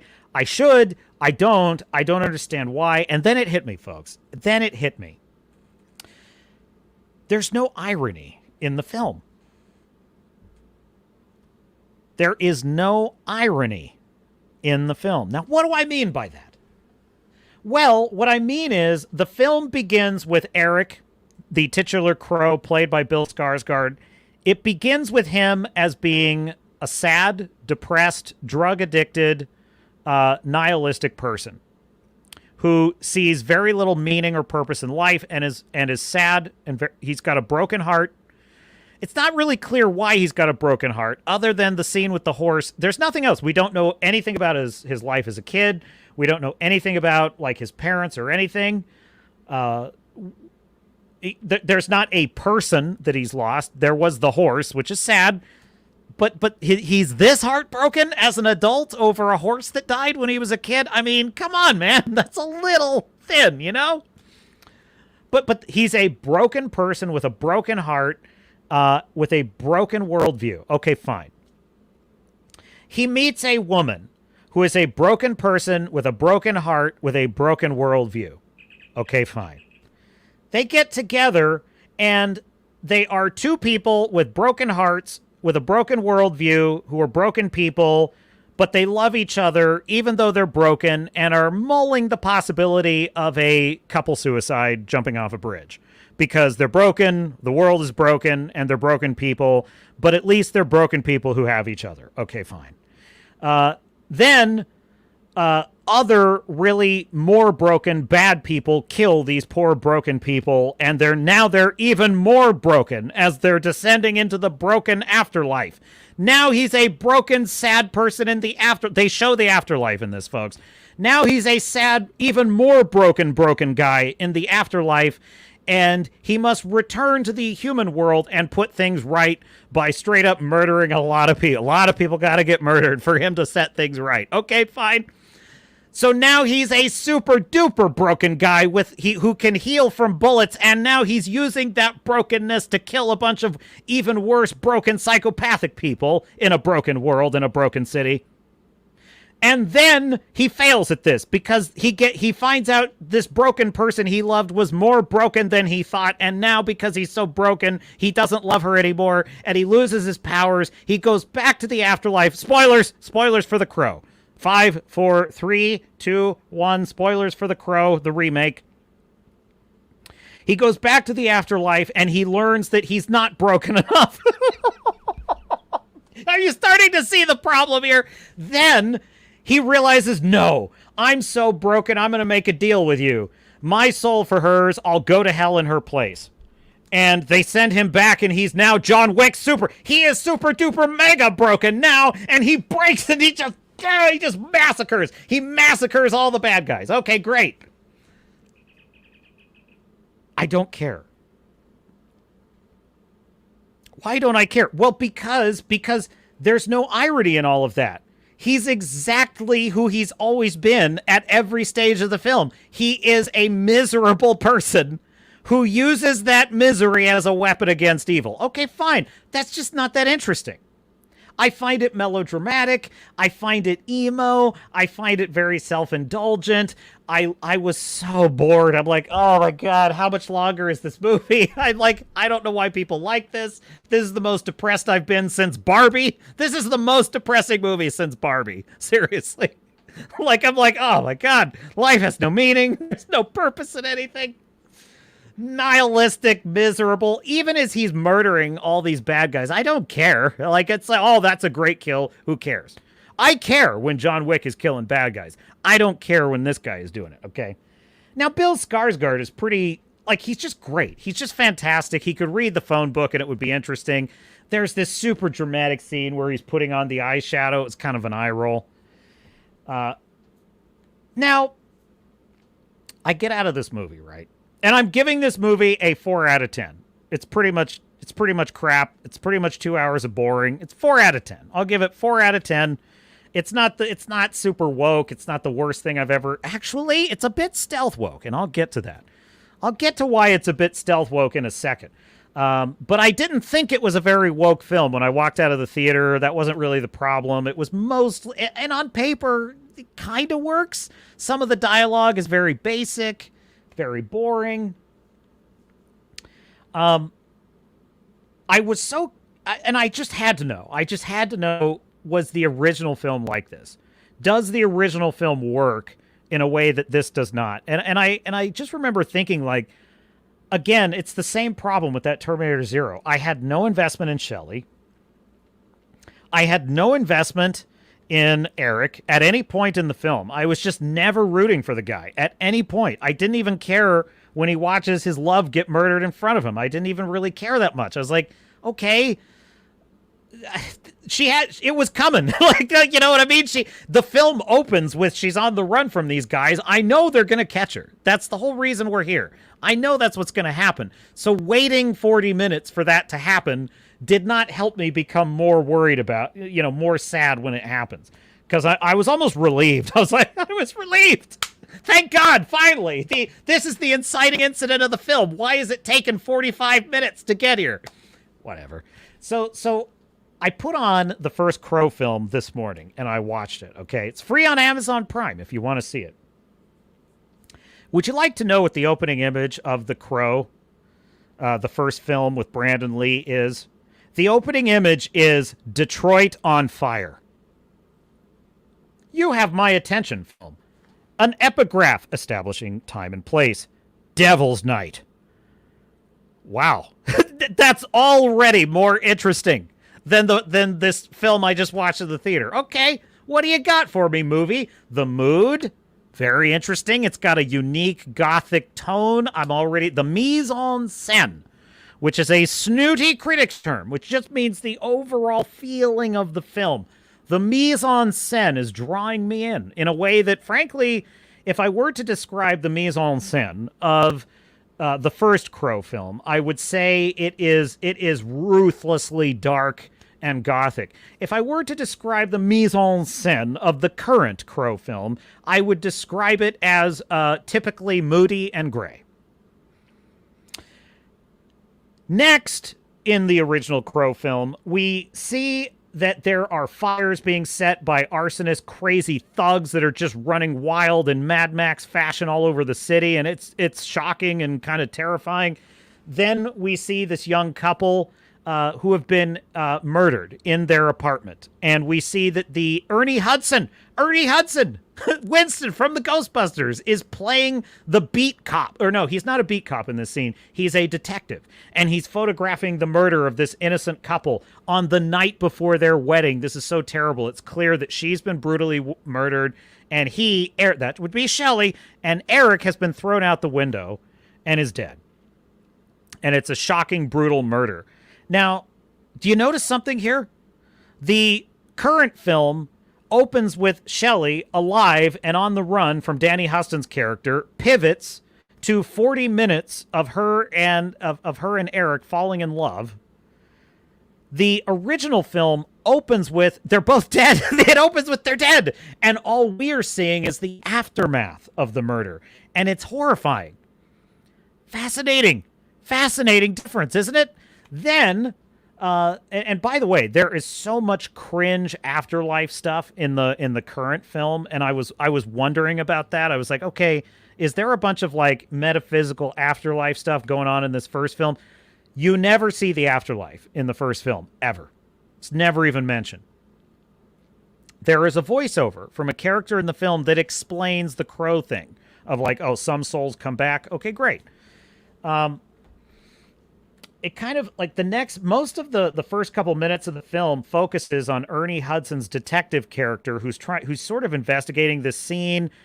There's this girl, Sarah. She's like, I don't know, maybe 11, 12. She's like, I don't know, 12 or 14 years old maybe.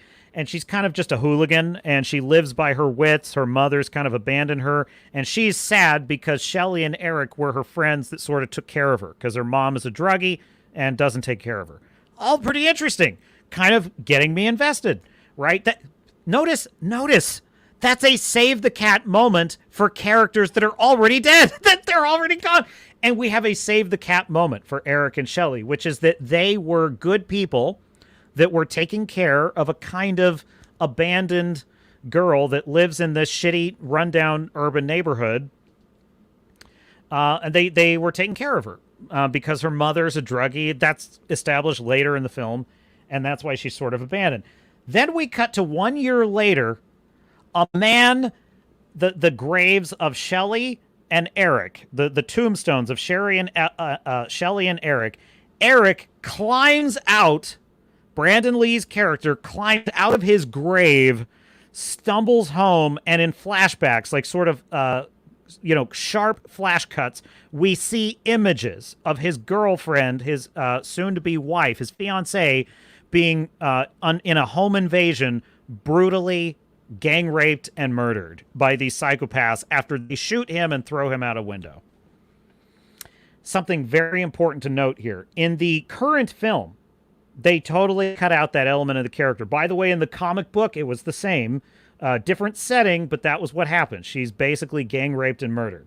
Okay. In the current film, they totally cut out the sexual violence. They removed all of that. It's just a straight up, we're trying to cover up a murder. So they kill her with they use drugs to kill her no, they don't. Sorry. They put a bag over her head, which is brutal. I'm not denying that. But they toned down the violence way down. But that's important because in the original film, it's shocking. It immediately, is a primal, like, oh my God, these criminals have got to go. They have got to go. Someone's got to kill these criminals now. So I'm already rooting for him to slaughter all the bad guys. That's important in a vigilante revenge film.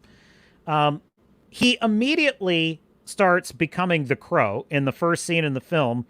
And another important difference happens. He sits in front of, they establish that he was not a rock star exactly, but he was a concert performer. He was a punk rocker or like a heavy metal rocker, which fits with the tone of the film. And he did gigs. And in his gigs, he would sometimes paint his face white with the black eyeshadow as a character. But because he is now a broken man who's lost everything, he adopts that as his complete persona. Now, instead of an eye roll, it's actually quite fitting that he's putting on the face paint because he's adopting this almost psychopathic persona because he has no humanity anymore. He's a dead man walking and he has no humanity. That makes sense. Another important difference is, in his flashbacks, it is clearly established that him and his wife were not broken. They were a happy, loving, normal couple who did not deserve what happened to them. There was no connection to crime bosses or any of that bullshit. There is a reason they were killed that has to do with a crime ring, but they were innocent. They were innocent, good people living a mostly an artistic, but an eccentric, but a very normal life. And they did not deserve what they got. That is irony. That's irony.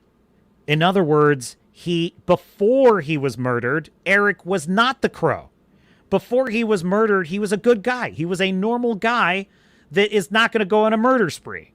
He doesn't think life is pointless and meaningless and want to jump off a bridge. He had a great life. He had a wonderful life, and he was helping others. Him and his fiance were taking care of this girl that in the neighborhood who'd been abandoned by her drug addicted mother, establishing that he's not only a good, normal person, he's a giving person, right? That's the key difference, because in this modern film, he's just a broken, drug-addicted, miserable guy, and he becomes more miserable. In the original film, he's a good person who is shattered by what happens to him, and he puts himself back together as a monster. That is fairly brilliant. And the rest of the film proceeds apace. Now, the villain in the first film is played by Michael Wincott. The great Michael Wincott, an amazing actor. He's one of my favorite actors. He plays great villains. He was big in the 90s, man, as a sort of bad guy character actor. He plays the prison warden in The Count of Monte Cristo. He plays Cardinal Richelieu's bad guy in the Three Musketeers, the Disney Three Musketeers film, which is a great film with Kiefer Sutherland and Chris O'Donnell. Michael Wincott's great as a swashbuckling bad guy in that. So he plays this criminal who's just kind of a sadist, crazy, just all around bad guy. And the reason he killed this couple in the original film is because he was trying to steal a bunch of properties in the neighborhood. So he was intimidating residents. He was evicting residents from these tenement buildings. And Shelley fought back. Shelley tried to use the legal system to resist his attempts to evict her. So he sent his thugs to sadistically torture and murder her and her fiance. So he's not a supernatural villain like in the current film with Danny Huston, who's this bizarre, like he made a deal with the devil and he steals souls. What? In the original film, the guy's just a bad guy. But there is a supernatural element because he has this kind of creepy fortune teller girlfriend who loves to join him in his sadistic, shall we say, nocturnal activities. And she likes to tell his fortune and do creepy witch rituals and shit like that, which is important because later in the bad guys close in part of the film, she's the one that figures out the Crow's weakness. The Crow has a kryptonite that can end his healing power. No, it's not that he loves his girl any less. It's that if they kill the crow, they kill his healing ability. Also, they take prisoner Sarah, right, who is the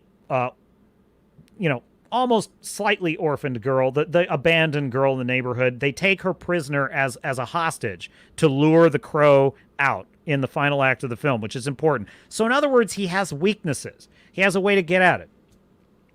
So what I am saying is I'm not actually wild about the first film either, because it's super depressing. It is super, super depressing. But it is a pretty brilliant story. It's very well told. It has a lot of style and personality. And it actually makes sense, and he has weaknesses in it. So I am pleased to report that where the original Crow succeeds fairly excellently at most of the great character and story beats, this current film, this remake, is nonsensical. Nonsensical. I have no idea what they were thinking with this. Like, yeah, the first film starts with the couple has been murdered, and they bring us up to speed as he becomes the Crow. This modern film is like 40 minutes of this emo romance. And I'm like, what? Why would you do that? And then it hit me. It is woke, because in the original film, Shelley is not, she doesn't even have a speaking part in the film. She's basically a victim of this murder. The film is about him and him getting justice. In the current film, Shelley is the main character. Shelley is the main character. We open with her character on the run from the bad guys. She's the one that initiates the romance with Eric in the institution. They fall in love, and it is her soul that he's fighting for to get her back, which is not what was happening in the original film, because she's damned to hell, and he's got to save her. And then at the end, she comes back from the dead, and then there's this cloying, like, syrupy scene where, they're saying their goodbyes. It's so bad. It's so melodramatic, and I suddenly realized, do you know why they did this? Because the original film fridged the stupid, this sort of intersexual feminist idea that you can't fridge women, that is the stuffed in the fridge trope. They did not want to repeat the stuffed in the fridge trope, where her character was murdered off screen, and that is the motivation for the male character to go on his revenge thing. There is nothing wrong with that trope. It makes perfect sense in the narrative drama of the first film in the comic book. By the way, the guy who wrote the comic, The Crow, forget the name, the author of it was James O'Barr. James O'Barr, who wrote the original comic. The reason he wrote it is because his wife in real life was killed by a drunk driver, and it destroyed him. And he was so emotionally broken by this, it inspired him to write the story of the Crow. So the emotional pain and suffering of the character of Eric is based on the author's pain and suffering of having lost his wife to a drunk driver, right? So in other words, the idea that this woman has been killed unfairly and unjustly by evil in the world is based on a real life suffering that was inflicted on the author of the story by the real life loss of his loved one. So what I'm saying is, this stupid idea that the stuffed in the fridge trope somehow minimizes, women in storytelling or something is stupid, by dint of the fact that it's based on the real tale of the real author and what he went through with the loss of his loved one. So the whole reason for why this film is so boring and lame is that they had to make it Shelley's story, and Eric is just living in it. He comes across as a kind of deranged simp. He's a deranged simp that just can't live without her. And he's got to get her soul back, and he'll do anything for her. Anything. Half of the romance is her saying, do you want to jump off this bridge with me? And he's like, I would totally jump off this bridge with you, babe. I'd do anything for you, babe. Hey, I don't like it here. It's no fun. We should run away together, babe. We'll always have each other, babe. Will you always be with me? Yes, babe. What if I disappoint you someday? Will you still be with me? Yes, babe. I'll be with you always. That's what their romance is in this film. He's a total simp. He's a simp. And he's like sipping for her. From the afterlife, after the afterlife, back in the afterlife, doesn't matter. He's 24/7, simp on patrol, you know? And I'm like, dude, they had to do that because it's her story, and his journey is to be sad and simping 100% all the time for her. And the first film was not like that. So I'm like, so it is kind of woke. There you go. That's The Crow 2024. Skip it. It's crap. I'll save you 2 hours of your life you can't get back. Okay? There you go. Joseph says, Captain, you need to watch the original Crow. The original Crow is very, very good. And, of course, as you just heard, that, yeah, let me give you my rating of the original film. I would give the original film, I'm going to give it a 9 out of 10. I'm going to say 9 out of 10 original film. It's a pretty epic hero story. I'm going to hold back that last point because it's super depressing and I don't want to watch it again. But it is a brilliant film. It really is. And Michael Wincott, the final confrontation on the roof is fantastic. That's all very well done.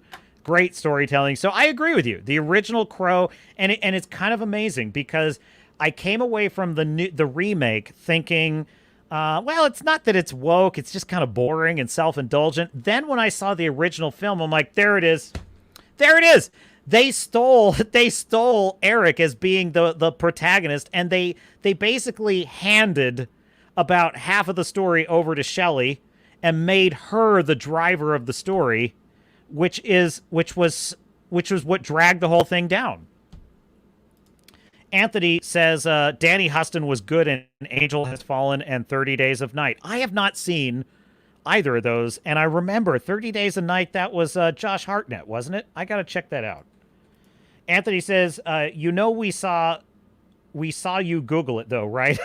Yeah, kidding, of course. Oh, yeah. Folie à deux. It is a French phrase, which means an insane and passionate romance or association between two people that becomes insane. Bet you didn't know that, Anthony. Joseph says, Captain, enjoy your Folie. I will never be joining you watching that no Folie musical. I respect your decision, Joseph. I respect your decision. I'm still excited. I think it's going to be cool. I'm kind of into it. I'm on the fence about a couple of things. I'm on the fence about the musical aspect. I like the trailers. Trailers are pretty good. It can work. I'm open to it. On the fence, I'm kind of worried that they're ruining the concept of Harley Quinn, though. Let me pull that definition one more time, okay? Do I still have this? One more time, chat. If you would, good sir. Here we go. In French, it is said as folie à deux. God, I wish I could speak this way. In French, it is called Folie à deux. It's so peaceful and pleasant. You could just go to sleep to that. Couldn't you? Just like, just like, as like a narrator. He's so pleasant. I'm expecting him to like, open like, the silver dome on the plate and just there's this beautiful gourmet meal. It's like, for your for your enjoyment, sir, I have prepared for you. We are looking at how to pronounce this expression as well. How to pronounce this expression. As to say more confusing vocabulary that too many mispronounce. Yes, the too many mispronounce. Folie à deux. Make sure to stay tuned to the channel for reference. In French, it is said as folie à deux. Folie. It's the peaceful. That's what you got to capture. It's the peacefulness in his voice you got to capture. Folie à deux. Folie à deux, literally meaning madness between two. That is an amazing definition. Madness between two. Illusion or mental illness shared by two people. A delusional mental illness shared by two people. So madness between two, a delusional mental illness shared between two. In close association. In English. In a close association. A delusional madness between two in close association. Folie à deux. Folie à deux. I'm into it, man. A madness between two. That's kind of cool. I kind of like that. I'm into that, Joseph. I respect your decision. But I'm into it. But we'll see. I'm kind of worried they're ruining the Harley Quinn. The original from the animated Batman series story of Harley Quinn was cool, which is that she was a straight as an arrow, buttoned up, very smart and intelligent psychologist that thought she could fix the Joker, thought she could, investigate what's motivating this psychopathic madman and fix him. And she thought that her intellectual prowess and her educational training and her status as a reputable psychologist, she thought that all of those things would shield her from the evil of the Joker. And what I really love about it is she gazed into the abyss, and the abyss gazed back into her and corrupted her.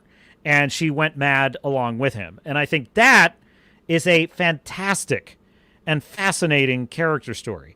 What worries me about Folie à Deux is that it seems to be abandoning that dynamic and instead saying that Harley Quinn was already insane. She was a fellow traveler incarcerated with him, and they engaged in a madness between two in close association, which resulted in a crazy bad romance that which could be cool. It's cool. I'm okay with it. It could work. I just don't think that's quite as interesting as the original concept. So we'll see. We'll see. Jury is definitely out, but I'm intrigued. I mean, Joker, Folie à Deux is a pretty banger of a trailer, I gotta tell you. Let me pull up just real quick. Oh, the SHILLS! Oh, the SHILLS! They're very mad about a certain team-up in the political world. Oh, they're very sad. They're very sad indeed. What am I looking for? Joker, Folie à Deux. A madness between two. 2 years ago, the name Arthur Fleck hit Gotham like a hurricane. The trial of the century. They believe Arthur Fleck to be some kind of martyr. Well, he's not. There's a monster. I am into this. I'm telling you, chat, I am into this. This is looking great. I'm just saying. You got to be careful with these ones for sure.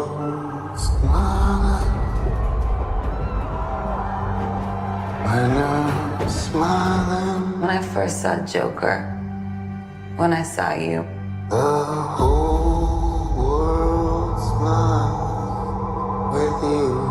For once in my life, I didn't feel so alone anymore. I mean, this is basically the plot of the new Crow film, but I have a feeling it's going to be done much better in this story. I do. But yeah, they're basically kind of implying that she's already crazy like him, which I think is not as cool as the original Harley Quinn concept. I mean, do we know for a fact she's Harley Quinn? Is that actually established? Let me pull something up for Joker. Folie à Deux.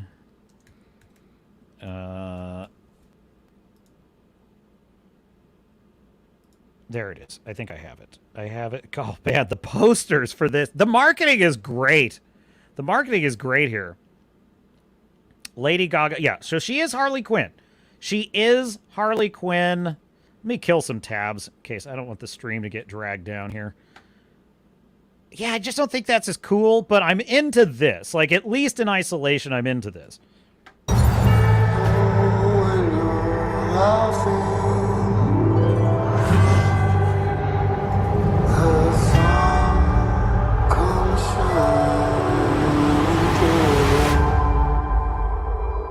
For once in my life, I have someone who needs me.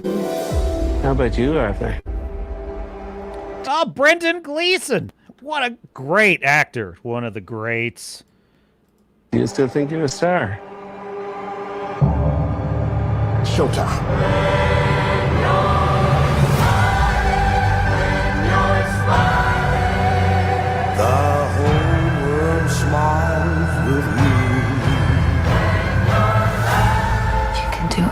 I got to be very careful here. Very transformative. Anything you want. Gotta be very careful. You're Joker. Dude, his performance is creepy in the extreme, and I love it. I am here for it. I still think Heath Ledger's my favorite. Definitely Heath Ledger's my favorite Joker, but Joaquin is crushing it here. He's crushing it. Look around! Look at all these people! Bring on! I will no longer allow any of you to keep me down! Be happy again. I got the sneaking suspicion that we're not getting... The only issue I have here is I suspect that this part is like a fantasy. You know, I feel like most of this, it's all going to be in their heads, and that might be a bit irritating. I don't know. I don't know if I'll like that. Giving the people what they want. It's okay, baby. Let's give the people what they want.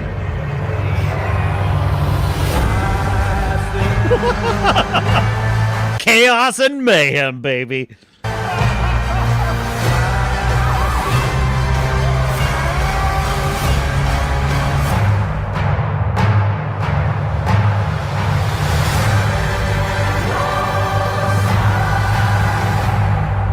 I really hope that he needs to be a super villain.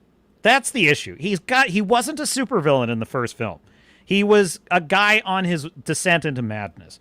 I hope that this film, he literally is a threat to the city. Like, seriously.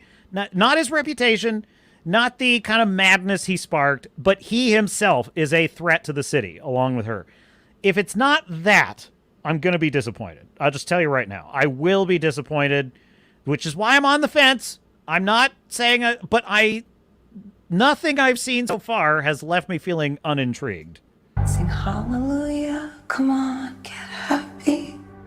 Get ready for the judgment day.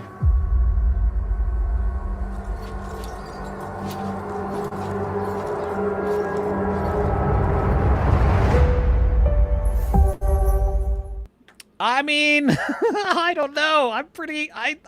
God, I don't want to be disappointed, though. I really mean it. I don't come on this channel hoping I'm going to have bad news for you. I hope that I see this movie and I'm like, Joseph, you're not going to believe what you missed. You got to come see it. I hope that's what I'm saying. But, you know. So, yeah, I'll check it out. I will see Joker Folie à deux. If for no other reason but that it will give me an excuse to say Joker Folie à deux, which is a great French phrase. Don't tell anybody that I didn't know that before this stream, okay? Don't tell anybody. Wrangler says, sounds like the whole movie is broken. Anthony says, truthfully, none of the remakes ever even came close to... Oh, I missed probably part of that. Let me see here. The thing about the original Crow is it wasn't that he couldn't die. He was already dead, and he did have a weakness in the original that we see toward the end. It had a great cast, too. Yes. Yes, he has a weakness in the first film, and he's fighting a mortal man. He's fighting a mortal man who outsmarts him and finds the weakness. That works. That's exactly my point. Like, he's fighting... So, in other words, Wolverine does not work unless there's a Magneto who can threaten him, right? That's my point. Unless there's... Or, in the case of Deadpool and Wolverine... the character of Professor X's sister can threaten him. I forget her name. Is it? What was her name? I keep forgetting. Anyway, she can threaten him because she can just explode him with her mind. Okay, cool. The problem with the remake is that, yeah, he's invincible and he is unstoppable and he stops them all. Great story, bro. Great story. Yeah. So Joseph, big fan of The Crow. I mean, I understand why people are passionate about that film. The aesthetic is, it is in a class of its own, and that is what we lament about modern corporatized movie making, is that it's rare. You know, I would say Dune immediately drew me in with its unique aesthetic. I loved just the plains and dunes of Arrakis. I was drawn in. I loved just the sound of that movie, everything about it. Unique, original. Why can't Star Wars do that? Why can't Star Trek do that? No one else can do that anymore. And it's like The Crow, the original Crow in 1993 it just stood out. And you know what's interesting? I'm watching the original Crow, first time I've seen it. I suddenly realized that the original Matrix film, which had such a great aesthetic about it, it definitely borrowed a lot from that Crow film. The first Matrix film definitely took a lot of its aesthetic and its mise-en-scène and atmosphere from that original film. The dirty, rundown apartments, the kind of decrepit city that Neo is living in, that is kind of the home of this kind of underworld of hackers. That definitely came from the Crow film. The Crow film did it first, definitely. Let's see, what else we got here? Joseph, with some news for us. I love this about you, Joseph. I love that you come bearing gifts. The captain is appreciative of that. Saying that the Skeleton Crew has a $136 million budget. It's animated! Wait, no. I'm thinking of Bad Batch. Never mind, sorry. Sorry. Captain Will Enhance is chill now. It has that's right. That's the live action one with the kids with Jude Law, and they're on like a wacky adventure across space. It's like the Goonies in space. Yeah. $136 million budget. Wait until true Star Wars fans hear about this. It also has wokeness in 2 of the 4 kids. Oh no. Are we dealing with Transformer propaganda here? It could be. Here we go again. Look, we'll see. I'm definitely interested in Andor Season 2. Am I excited for Andor Season 2? No, because I'm not excited about anything Star Wars anymore at all. For me, the story ended at Return of the Jedi. That was the end of the story. Thank you. That's all I need.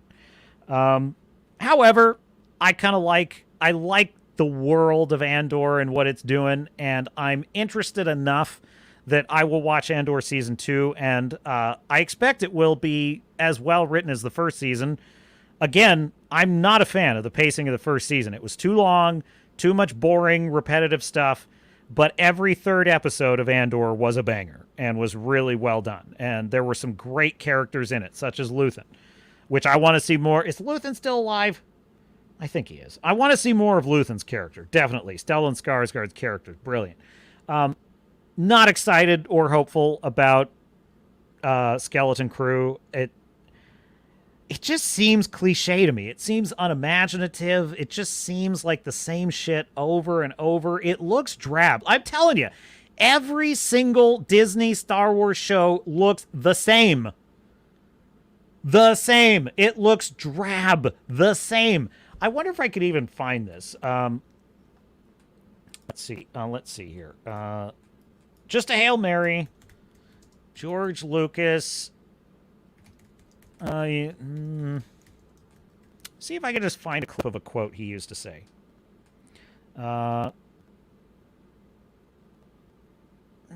Probably not. Maybe this one? Yeah. Well, anyway, I'll just recount it. So there was George Lucas in an interview a long time ago talking about the prequels. He said that, like, his goal was always in every movie to show you a new planet that you'd never seen before that was immersive and kind of wondrous. He wanted to, people forget, in The Phantom Menace, Coruscant was new. An entire planet covered by a city was new. We had never seen anything like that. Wow! That's cool. Naboo was new. We had never seen a kind of Renaissance, Gothic-looking city. The underwater world of the Gungans, new. Right, we did revisit Tatooine, but we saw new elements of Tatooine. We saw the pod racing. That was a totally new element. Then in Attack of the Clones, right, we saw the Geonosis planet, which was cool. We saw the Geonosins, which were new. Revenge of the Sith, we see Mustafar, which is a new environment. We see all kinds of new stuff. Order 66 showed us like 10 planets we'd never seen before. Right? So my point is that, like, but with Disney Star Wars, it's desert planet or green planet. Every freaking frame of it. desert planet, green planet, or overgrown parking lot of abandoned Walmart in Riverside, as in The Acolyte. Joseph says, Captain, movie theaters used to give you your money back or a credit if you didn't like the movie. You had to leave before the movie ended, though. Do they still have that policy? I have only one time asked for my money back, and that was because there weren't enough seats. Now all the theaters, they have assigned seating, so that's not a problem anymore. And that time I did, but yeah, I don't do that. I don't do that. I don't like to... I like supporting theaters. I like theaters. I want them to stay in business. I want to have them open so I can go to them. So I would never do that to the theater. Because, and I do spend money on concessions at theaters as well. I enjoy that. So I'm not saying there's anything wrong with it. If you want to get your money back, I do ask for refunds on books I don't like. I take full advantage. Audible has a 1-year guarantee and I use it.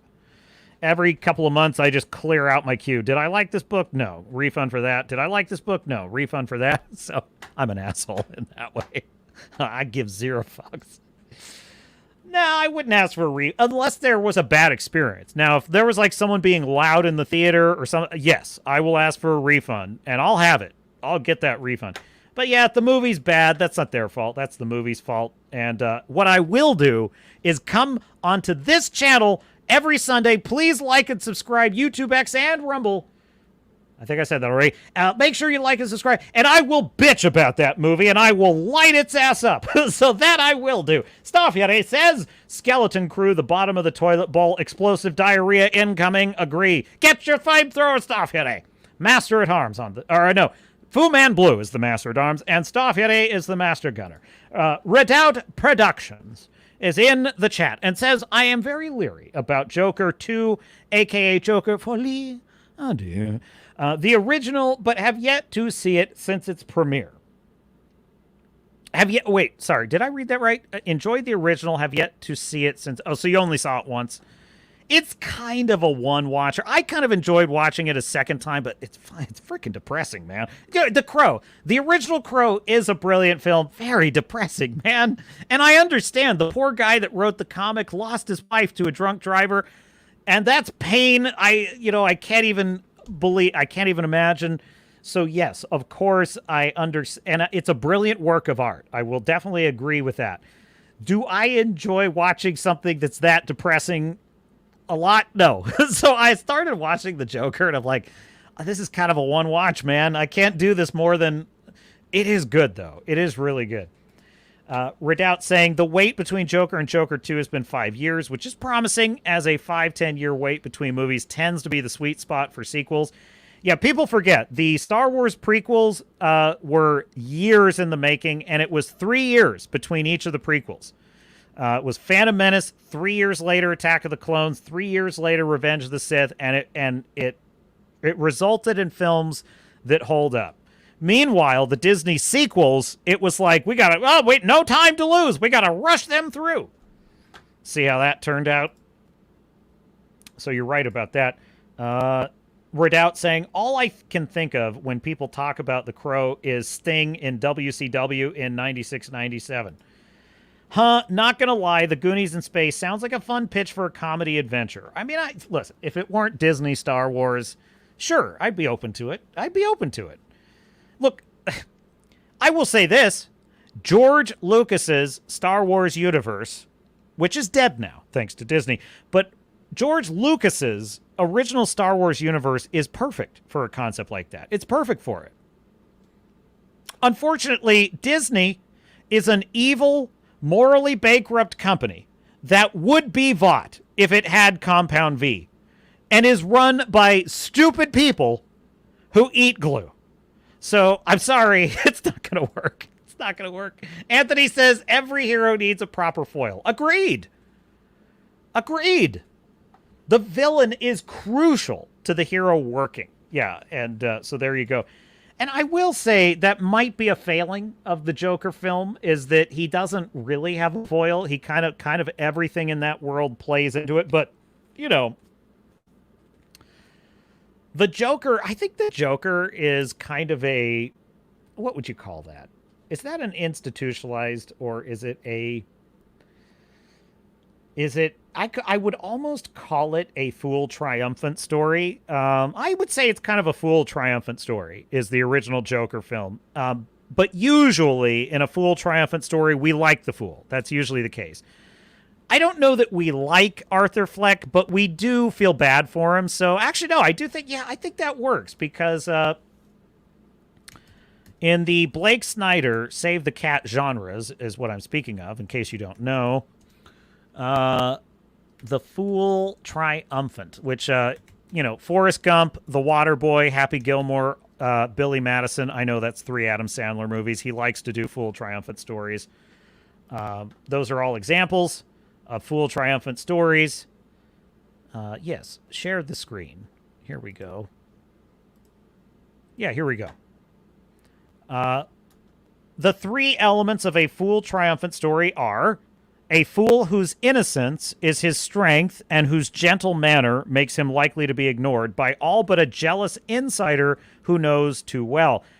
Actually, that is bang on the Joker. Yeah, because even though Arthur Fleck is kind of he's kind of an evil fool, but in the beginning of the film he's innocent. And there's a great scene in the film. It's also kind of a Save the Cat. He's on a bus. He has this condition that makes him laugh uncontrollably. He even has a note to let people know, sorry, I'm not laughing, I have a condition. He's on the bus, and there's a kid who's interacting with him. The kid is turning around and kind of, you know, goofing around and making faces. So he starts making faces back at the kid, and he's just kind of being playful. The mother turns around and says, would you please stop bothering my child? And he says, I wasn't bothering, you know, and he's about to, like, argue, and she's clearly disapproves. And he shuts up. And so yes, he's kind of innocent. He's kind of got a gentle manner, and he's ignored. And the jealous insider, guess who that is, chat? That's Thomas Wayne. Thomas Wayne is the jealous insider. 2, well, yeah, I think so. 2, an establishment. The group, the people or group a fool comes up against, either within his midst or after being sent to a new place in which he does not fit at first. I would say in this case, he's up against the machinery of Gotham City, which is designed to not give this guy a break ever. Constantly, he's getting fired. He's poor. You know, the city sucks. You know, it's being run by a bunch of elitists who are holding him down. 3, a transmutation in which the fool becomes someone or something new, often including a name change that's taken on either by accident or as a disguise. Bam, there you go. It's a fool triumphant story. Arthur Fleck becomes the Joker as he transmutes from kind of innocent, downtrodden everyman to psychopathic, chaotic, insane clown. There you go. It is. It's a fool triumphant story. And it's an unusual one, to be sure, but it does work. It's pretty good. So there you go. I like it. It's a good film. I like it. I like this job. I like it. Well, folks, I think we've fairly covered it tonight, haven't we? We've had a good time. Always good hanging out on a Sunday here on the Captain's Cast. Please like and subscribe. Staffyeri came back. He's probably off to bed. It's very late there over across the pond, and we understand. We had Fu Man Blue in the chat. We had Joseph Ricci in the chat. We had Skunk's Workshop, Redoubt Productions, Anthony Timmons. Wrangler popped in. Tom, I know you're out there lurking. I know you're lurking, Tom. Darth Kulo, welcome aboard. Darth Kulo arrived. Great conversations there. Don't want to forget anybody.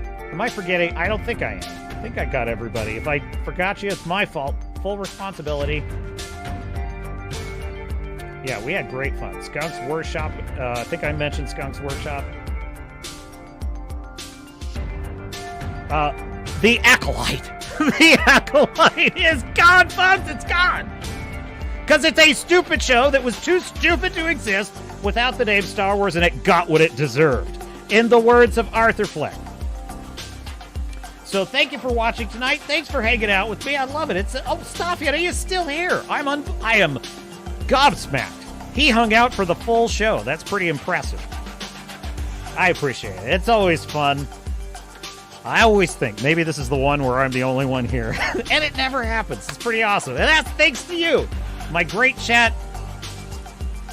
The Crow remake sucks, but the original one is good, and it's on Prime, so check it out. So I am Captain Garrett of the Swords and Starships channel, and until next time, the salt must flow for the Acolyte shills, and I will see you out there.